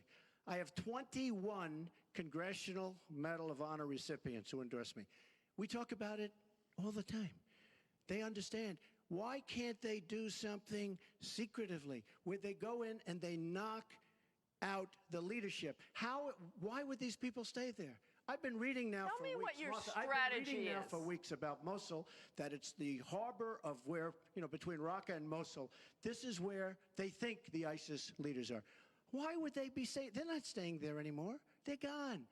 Because everybody's talking about how Iraq, which is us with our leadership, goes in to fight Mosul. Now, with these 200 admirals and generals, they can't believe it. All I say is this: General George Patton, General Douglas MacArthur are spinning in their grave at the stupidity of what we're doing in the Middle East. I'm going to go to Secretary Clinton. Secretary Clinton, you want Assad to go. You advocated arming rebels, but it looks like that may be too late for Aleppo. You talk about diplomatic efforts. Those have failed. Ceasefires have failed. Would you introduce the threat of U.S. military force beyond a no-fly zone against the Assad regime to back up diplomacy? I would not use American ground forces in Syria. I think that would be a very serious mistake. I don't think American troops should be holding territory, which is what they would have to do as an occupying force. I don't think that is a smart strategy. I do think the use of special forces, which we're using, the use of enablers and trainers in Iraq, which has had some positive effects, are very much in our interests. And so I do support what is happening. But what would you do differently than President Obama is doing? Martha, I hope that by the time if I'm fortunate, everything. I hope by the time I am president that we will have pushed ISIS out of Iraq. I do think that there is a good chance that we can take Mosul. And, Donald says he knows more about ISIS than the generals. No, he doesn't. There are a lot of very important planning going on, and some of it is to signal to the Sunnis in the area, as well as Kurdish Peshmerga fighters, that we all need to be in this, and that takes a lot of planning and preparation. I would go after Baghdadi. I would specifically target Baghdadi because I think our targeting of al-Qaeda leaders, and I was involved in a lot of those operations, highly classified ones, made a difference. So I think that could help. I would also consider arming the Kurds. The Kurds have been our best partners in Syria as well as Iraq.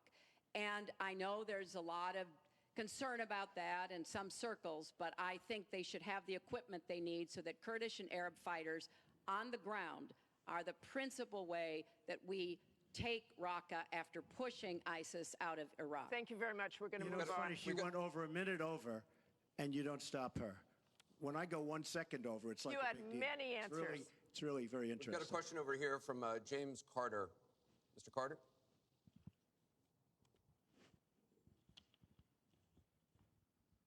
My question is, do you believe you can be a devoted president to all the people in the United States? That question begins for Mr. Trump. Absolutely. I mean, she calls our people deplorable, a large group, and irredeemable. I will be a president for all of our people, and I'll be a president that will turn our inner cities around and will give strength to people and will give economics to people and will bring jobs back, because NAFTA, signed by her husband, is perhaps the greatest disaster trade deal in the history of the world, not in this country. It stripped us of manufacturing jobs. We lost our jobs. We lost our money. We lost our plants. It is a disaster. And now she wants to sign TPP, even though she says now she's for it. She called it the gold standard. And by the way, at the last debate, she lied, because it turned out that she did say the gold standard, and she said she didn't say it. They actually said that she lied, okay? And she lied, but she's lied about a lot of things. I would be a president for all of the people, African Americans, the inner cities. Devastating what's happening to our inner cities. She's been talking about it for years. As usual, she talks about it, nothing happens. She doesn't get it done. Same with the Latino Americans, the Hispanic Americans, the same exact thing. They talk, they don't get it done. You go into the inner cities and you see it's 45% poverty. African Americans now, 45% poverty in the inner cities. The education is a disaster. Jobs are essentially non-existent. I mean, it's, you know, I've been saying at big speeches where I have 20 and 30,000 people, what do you have to lose? It can't get any worse. And she's been talking about the inner cities for 25 years. Nothing's going to ever happen. Let me tell you, if she's president of the United States, nothing's going to happen. It's just going to be talk. And all of her friends, the taxes we were talking about, and I would just get it by osmosis. She's not doing any me favors. But by doing all the others favors, she's doing me favors. Mr. Trump, thank you. But I will tell you, she's all talk. It doesn't get done. All you have to do is take a look at her Senate run. Take a look at upstate New York. Your 2 minutes is up. Secretary Clinton, It turned out 2 to minutes. be a disaster. You have 2 minutes, Secretary Clinton. Well, 67% of the people voted to reelect me when I ran for my second term, and I was very proud and very humbled by that. Mr. Carter, I have tried my entire life to do what I can to support children and families. You know, right out of law school, I went to work for the Children's Defense Fund, and Donald talks a lot about, you know, the 30 years I've been in public service. I'm proud of that. You know, I started off as a young lawyer working against discrimination against African American children in schools and in the criminal justice system. I worked to make sure that kids with disabilities could get a public education, something that I care very much about. I have worked with Latinos. One of my first jobs in politics was down in South Texas, registering Latino citizens to be able to vote. So I have a deep devotion, to use your absolutely correct word, to making sure that every American feels like he or she has a place in our country. And I think when you look at the letters that I get, a lot of people are worried that maybe they wouldn't have a place in Donald Trump's America. they write me, and one woman wrote me about her son, Felix. She adopted him from Ethiopia when he was a toddler. He's 10 years old now. This is the only country he's ever known. And he listens to Donald on TV, and he said to his mother one day, will he send me back to Ethiopia if he gets elected? You know, children listen to what is being said, to go back to the very, very first question. And there's a lot of fear. In fact, teachers and parents are calling it the Trump effect. Bullying is up. A lot of people are feeling, uneasy. A lot of kids are expressing their concerns. So first and foremost, I will do everything I can to reach out to everybody, Secretary Democrats, Clinton. Republicans, independents, people across our country. If you don't vote for me, I still want to be your president. Your I 2 want to minutes be is the up. best president I can be for every American. Secretary Clinton, your 2 minutes is up. I want to follow up on something that Donald Trump actually said to you, a comment you made last month. You said that half of Donald Trump's supporters are, quote, deplorables, racist, sexist, homophobic, xenophobic, Islamophobic. You later said you regretted saying half. You didn't express regret for using the term deplorables. To Mr. Carter's question, how can you unite a country if you've written off tens of millions of Americans? Well, within hours, I said that I was sorry about the way I talked about that, because my argument is not with his supporters. It's with him and with the hateful and divisive campaign that he has run, and the inciting of violence at his rallies, and the very brutal kinds of comments about not just women, but all Americans, all kinds of Americans. And what he has said about African Americans and Latinos, about Muslims, about POWs, about immigrants, about people with disabilities, he's never apologized for. And so I do think that a lot of the tone and tenor that he has said, I'm proud of the campaign that Bernie Sanders and I ran. We ran a campaign based on issues, not insults, and he is supporting me 100%. Thank you. Because we talked about what we wanted to do. We might have had some differences, and we had a lot of debates. Thank you, Secretary. But we believed that we could make the country better, and I was proud of that. I'm going to give you a minute, 20 We seconds. have a divided nation. We have a very divided nation. You look at Charlotte, you look at Baltimore, you look at the violence that's taking place in the inner cities, Chicago. You take a look at Washington, D.C. We have an increase in murder within our cities, the biggest in 45 years. We have a divided nation because people like her, and believe me, she has tremendous hate in her heart. And when she said deplorables, she meant it. And when she said irredeemable, they're irredeemable. You didn't mention that. But when she said they're irredeemable, to me, that might have been even worse. She said some of them are irredeemable. She's got tremendous hatred. And this country cannot take another 4 years of Barack Obama, and that's what you're getting with her. Mr. Trump, let me follow up with you. In 2008, you wrote in one of your books that the most important characteristic of a good leader is discipline. You said if a leader doesn't have it, quote, he or she won't be one for very long. In the days after the first debate, you sent out a series of tweets from 3 a.m. to 5 a.m., including one that told people to check out a sex tape. Is that the discipline of a good leader? No, it wasn't check out a sex tape. It was just take a look at the person that she built up to be this wonderful Girl Scout, who was no Girl Scout. By the way, just so you understand, when she said 3 o'clock in the morning, take a look at Benghazi. She said, who's going to answer the call at 3 o'clock in the morning? Guess what? She didn't answer because when Ambassador Stevens... The question is that the discipline of a good leader? 600 times. Well, she said she was awake at 3 o'clock in the morning. And she also sent a tweet out at 3 o'clock in the morning, but I won't even mention that. But she said she'll be awake. Who's the famous thing? We're going to answer our call at 3 o'clock in the morning. Guess what happened? Ambassador Stevens sent 600 requests for help. And the only one she talked to was Sidney Blumenthal, who's her friend. And not a good guy, by the way. So, she shouldn't be talking about that. Now, tweeting happens to be a modern-day form of communication. I mean, you can like it or not like it. I have, between Facebook and Twitter, I have almost 25 million people. It's a very effective way of communication. So you can put it down, but it is a very effective form of communication. I'm not unproud of it, to be honest with you. Secretary Clinton, does Mr. Trump have the discipline to be a good leader? No. I'm shocked to hear that. Well, it's not only my opinion, it's the opinion of many others, national security experts, Republicans, former Republican members of Congress.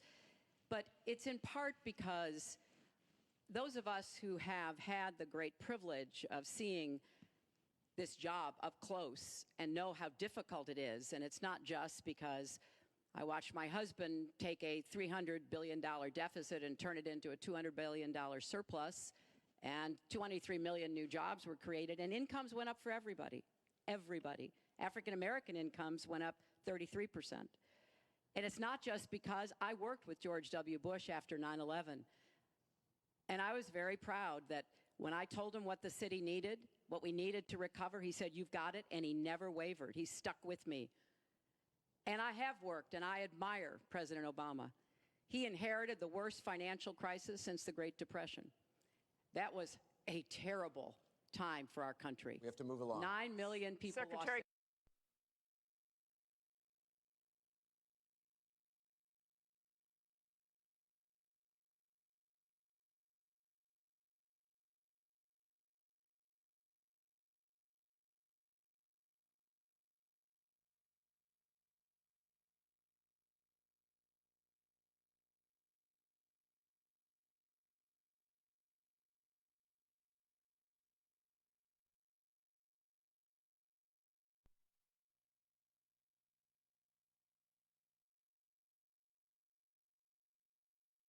Justice. What would you prioritize as the most important aspect of selecting a Supreme Court justice?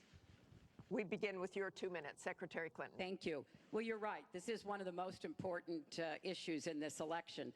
I want to appoint Supreme Court justices who understand the way the world really works, who have real-life experience, who have not just been in a big law firm and maybe clerked for a judge and then gotten on the bench, but maybe they tried some more cases. They actually understand what people are up against, because I think the current court has gone in the wrong direction. And so I would want to see the Supreme Court reverse Citizens United and get dark, unaccountable money out of our politics. Donald doesn't agree with that. I would like the Supreme Court to understand that voting rights are still a big problem in many parts of our country, that we don't always do everything we can to make it possible for people of color and older people and young people to be able to exercise their franchise. I want a Supreme Court that will stick with Roe v. Wade and a woman's right to choose, and I want a Supreme Court that will stick with marriage equality. Now, Donald has put forth the names of some people that he would consider. And among the ones that he has suggested are people who would reverse Roe v. Wade and reverse marriage equality. I think that would be a terrible mistake and would take us backwards. I want a Supreme Court that doesn't always side with corporate interests. I want a Supreme Court that understands because you're wealthy and you can give more money to something doesn't mean you have any more rights or should have any more rights than anybody else. So I have very clear views about what I want to see to trying to change the balance on the Supreme Court. And I regret deeply that the Senate has not done its job, and they have not permitted a vote on the person that President Obama, a highly qualified person, they've not given him a vote to be able to have the full complement of 9 Supreme Court justices. I think that was a dereliction of duty. I hope that they will see their way to doing it, but if I am so fortunate enough as to be president, I will immediately move to make sure that we fill that. We have 9 justices, Secretary and they get to work on behalf of our people. Thank you. You're out of time, Mr. Trump. Justice Scalia, great judge, died recently, and we have a vacancy. I am looking to appoint judges very much in the mold of Justice Scalia.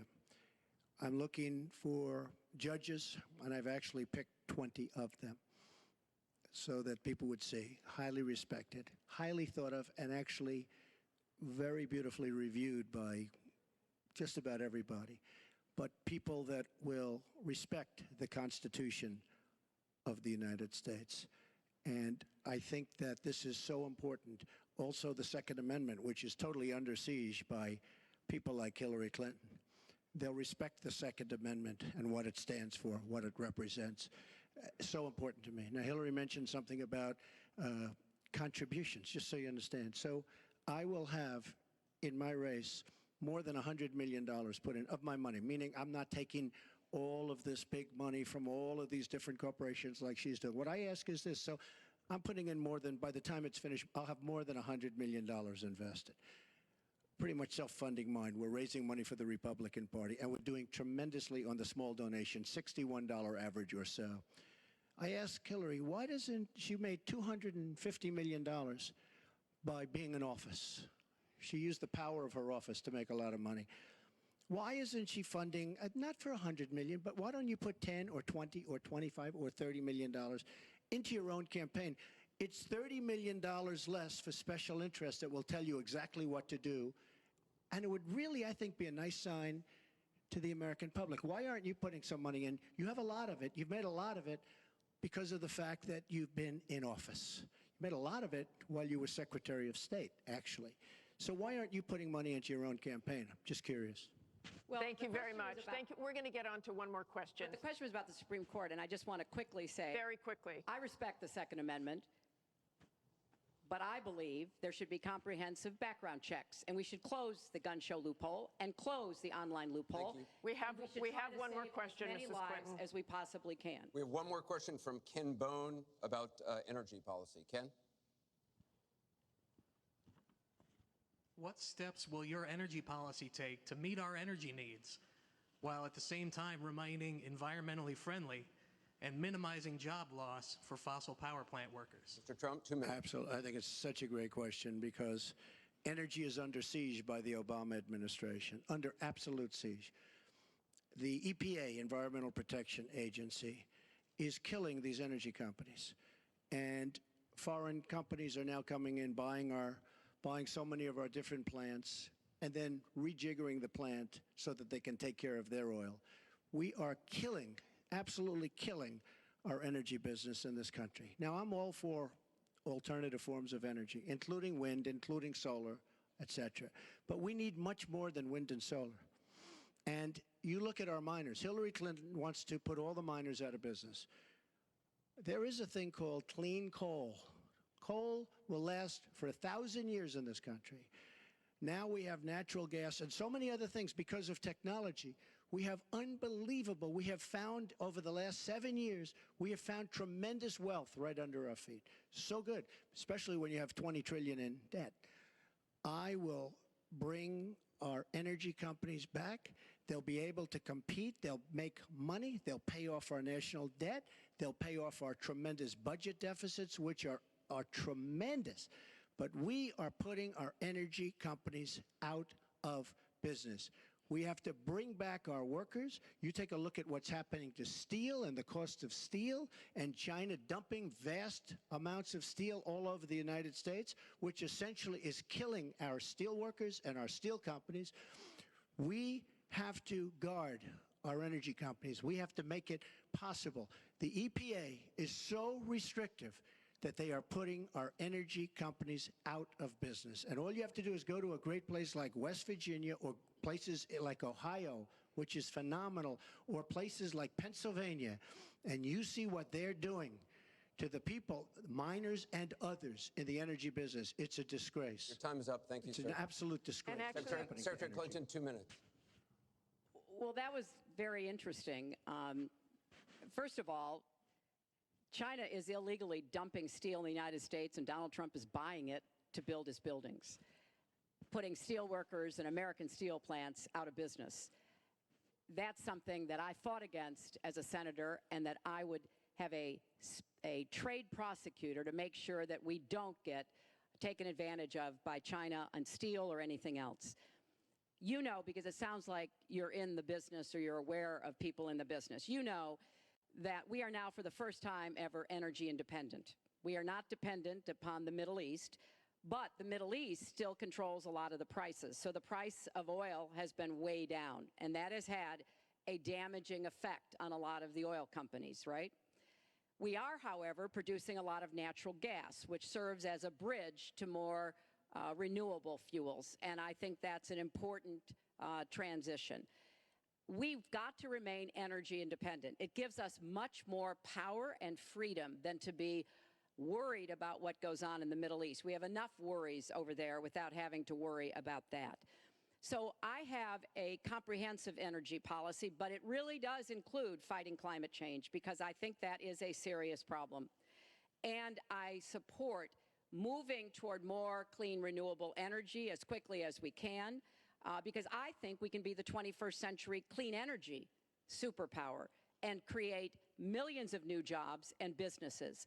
But I also want to be sure that we don't leave people behind. That's why I'm the only candidate from the very beginning of this campaign who had a plan to help us revitalize coal country because those coal miners and their fathers and their grandfathers, they dug that coal out. A lot of them lost their lives, they were injured, but they turned the lights on and they powered our factories. I don't want to walk away from them, so we've got to do something for them.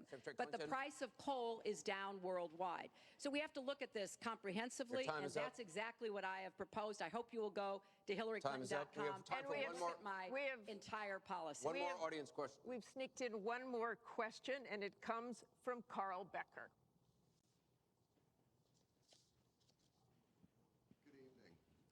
My question to both of you is, regardless of the current rhetoric, would either of you name one positive thing that you respect in one another?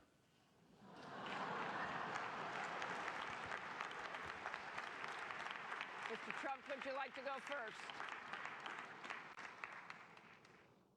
Well, I certainly will, because I think that's a very fair and important question. Look, I respect his children. His children are incredibly able and devoted, and I think that says a lot about Donald. I don't agree with nearly anything else he says or does, but I do respect that, and I think that is something that as a mother and a grandmother is very important to me. So I believe that this election has become, in part, so conflict-oriented, so intense, because there's a lot at stake. This is not an ordinary time, and this is not an ordinary election. We are going to be choosing a president who will set policy for not just 4 or 8 years, but because of some of the important decisions we have to make here at home and around the world, from the Supreme Court to energy and so much else. And so there is a lot at stake. It's one of the most consequential elections that we've had.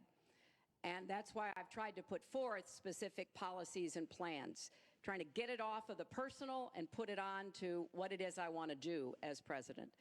And that's why I hope people will check on that for themselves so that they can see that, yes, I've spent 30 years, actually maybe a little more, working to help kids and families, and I want to take all that experience to the White House and do that every single day. Mr. Trump. Well, I consider her statement about my children to be a very nice compliment. I don't know if it was meant to be a compliment, but it is a great. I'm very proud of my children, and they've done a wonderful job, and they've been wonderful, wonderful kids. So I consider that a compliment. I will say this about Hillary. She doesn't quit. She doesn't give up. I respect that. I tell it like it is. She's a fighter. I disagree with much of what she's fighting for. I do disagree with her judgment in many cases. But she does fight hard, and she doesn't quit, and she doesn't give up, and I consider that to be a very good trait. Thanks to both of you. I want to thank both the candidates. I want to thank the university here. This concludes the town hall meeting. Our thanks to the candidates, the commission, Washington University, and to everybody who watched. Please tune in on October 19th for the final presidential debate that will take place at the University of Nevada, Las Vegas. Good night, everyone.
And that concludes our live coverage of the second presidential debate of the 2016 cycle.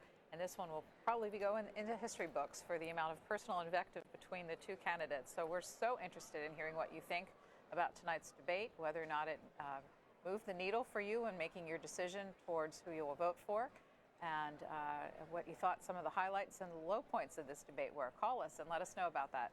202-748-8920 if you support Secretary Clinton. 202-748-8921 if you support Mr. Trump.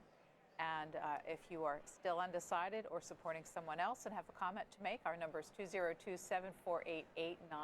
You can also send us a tweet, and please do. It's at C-SPAN with the hashtag debates, and we will mix some tweets in as we listen to calls. We understand that Mr. Trump is on his way to the Media Filing Center, also known as the Spin Room. And we can just show you a quick scene over there right now as people are awaiting that. He did this in the first debate, went into the filing room and talked directly with reporters.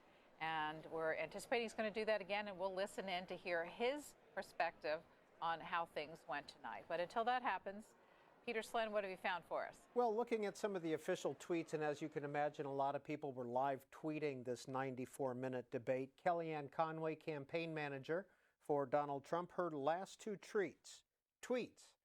How you know Donald Trump won the debate? 1, you watched it. 2, Hillary and media will spin will be about him standing behind her, #yawn.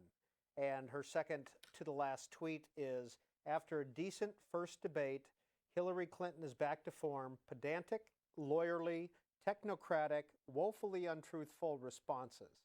And here's a tweet that Hillary Clinton's camp sent out. Quote, I will be a president for all the people, Donald Trump, with an asterisk. And then the asterisk says, except women, people of color, LGBT people, Muslims, etc. And here's a tweet that Donald Trump's campaign sent out. Hypocrite. Hillary Clinton is the single biggest beneficiary of Citizens United in history by far. And finally, I want to show you this tweet, and there's some bad language in it, but it's sent out by a foreign policy advisor for Mrs. Clinton.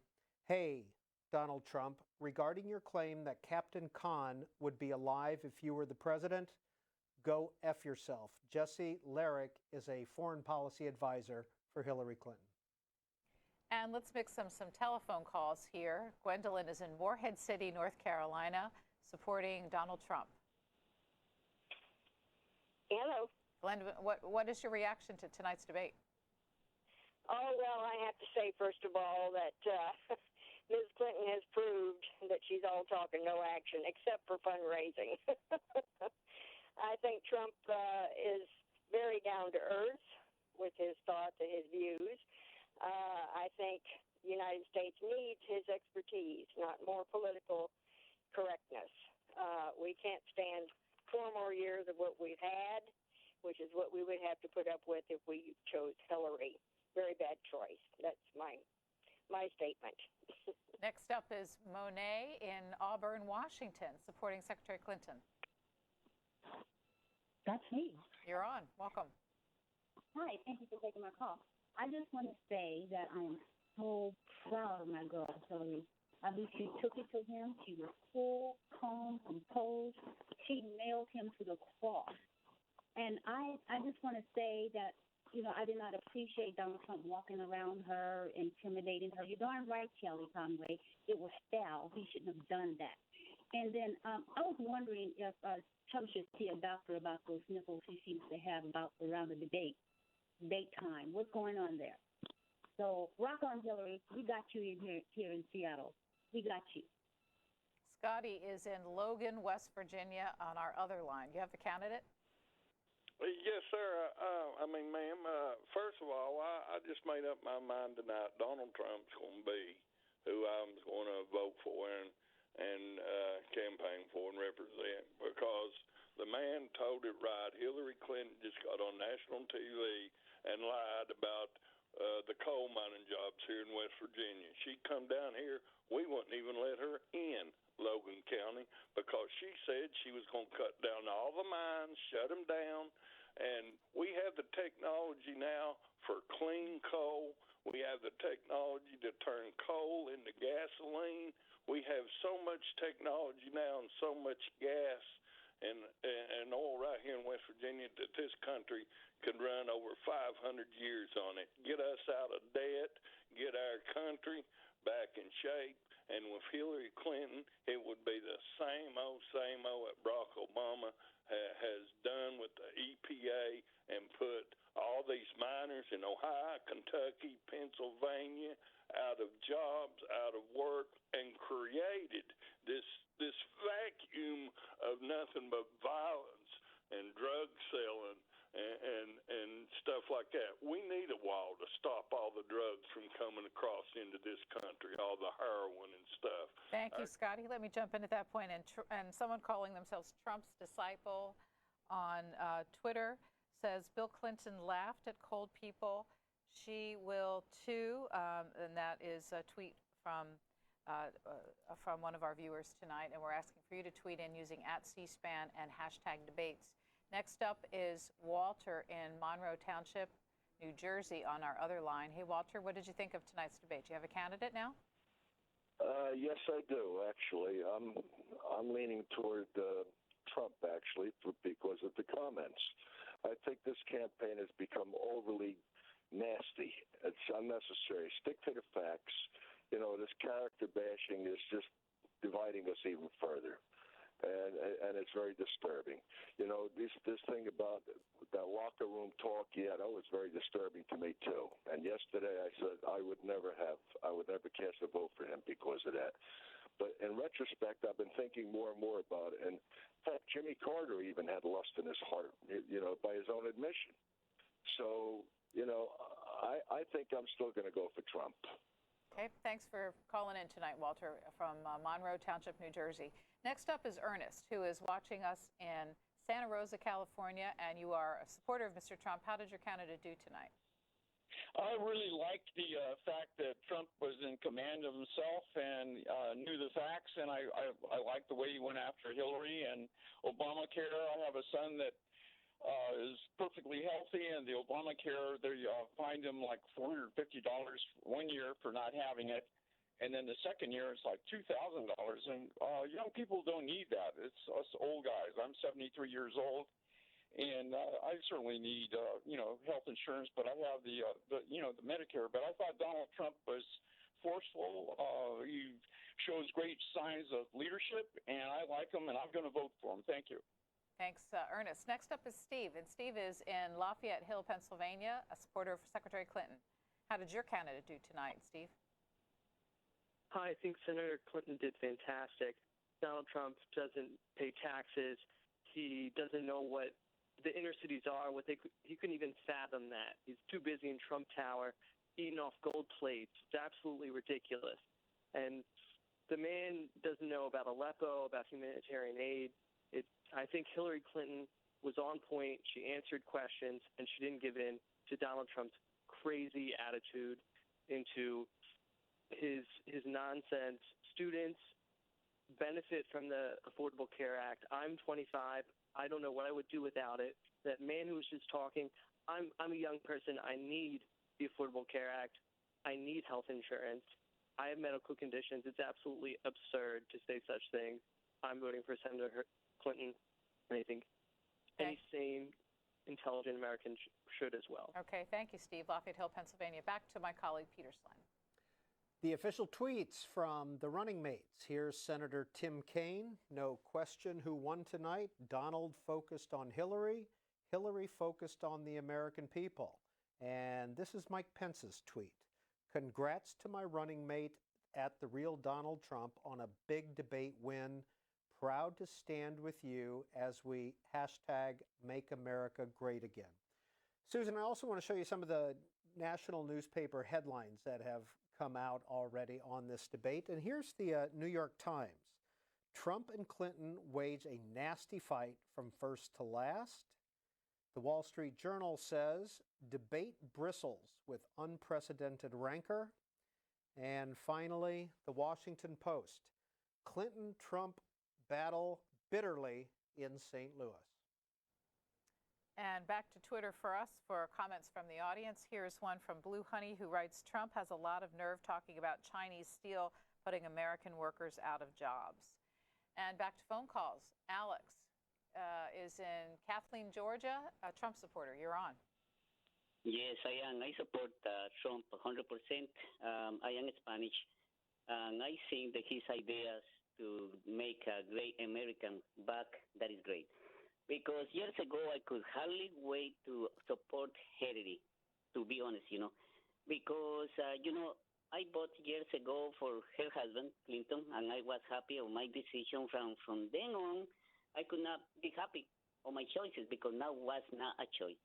And to me, when they select Obama, America won a change. Well, now we have it.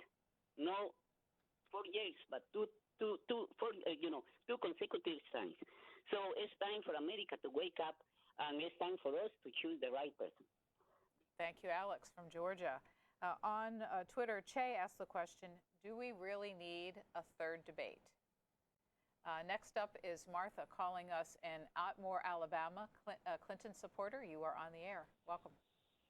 Yes, I think Hillary won tonight. And when you got to talking about the insurance and so forth, the Medicaid, I think that's a good idea because there are kids that needs Medicaid. And, we can use it even though sometimes people think that we can't. But Hillary, you're dead on point. Thank you. Thank you, Martha. Next up is Randy, and Randy is in Huntsville, Alabama. Hi, Randy. Welcome to our discussion about the debate. What did you think? I liked it. I really liked it. I've been undecided. I hadn't voted in the last two elections, and I lean to the Democrat side, but now I'm voting for Donald Trump. I made my mind to support Donald Trump. And what swayed you tonight? I don't know. The man's got plans. I am a person who has a heart problem. I've had prostate cancer, and I'm worried about this healthcare system. But more than that, I'm worried about America. And if we don't have a change, my kids, I have a kid at Alabama, a senior, and I worry about his future. I worry about my grandkids' future. And I think that if we don't put him in office, I don't have no future. All right, sir. Thank you very much. Next up is Barbara, Girard, Ohio, a Clinton supporter. How did Secretary Clinton do tonight? I thought she did fine. I got tired of watching Donald. What did you think of the Barbara? What did you think of the overall tone of the debate? The whole election's been the same way. He walks around, condemns, spouts off stuff. That's about it. So tonight was more of the same for you? More of the same. But I did want to let Hillary know, when he talked about Obamacare and how terrible it is, well, I've had cancer twice. The first time was a 45-pound tumor because I was too scared to use my health care. I was paying almost $100 a week as a food worker for dental and stuff. And I couldn't even get my teeth pulled because I needed a heart valve, too. This, like in 2013. And I would have owed everybody. In fact, I just straightened out everything I owed when I worked and had health insurance. The way it is right now, they're going to pay for everything. And I'm sure possibly him or his supporters would call me a bum for being on disability, but I don't see anybody like coming back from that kind of thing. I had colon cancer the second time. All right, Barbara, thank you so much for your call. Next up is Nick. Nick is in Fredericksburg, Virginia, supporter of Donald Trump. How did your candidate do tonight? He held his own. He did good. You know, I'm just about tired of the same old, and Hillary's the same old. She's not good for the country. You know, Trump held his own, and I think Trump will be better for the country because he's not the same old. And how did you, were you concerned about the videotape that everyone's been talking about for the past 2 days? You know what? Here's the thing. That's just typical Mel. Typical Mel. I mean, they're in the locker room, yeah. And you know, the fact of the matter is, nobody's wanting to say it, but you know, when you're rich and famous, people are going to pretty say it. You know, they're going to throw themselves at you. They're going to let you do what you want to do. I mean, it happens. It's life. But you know what? That's not the big thing. The big thing is our, United States. So, no, same old. It's not good for me. I want Trump. Thank you, Nick. And Marsha Burney on Twitter writes to us, Trump is clearly a bully with his persistent pacing behind HRC to intimidate her. Candidates should remain seated. Next up is Brandon, Loveland, Colorado, on our independent other line. Do you have a candidate? I am still undecided, actually. And what did you think about tonight's debate? I feel like it was, again, like what Trump said, 3 against 1. They specifically were really tough on him.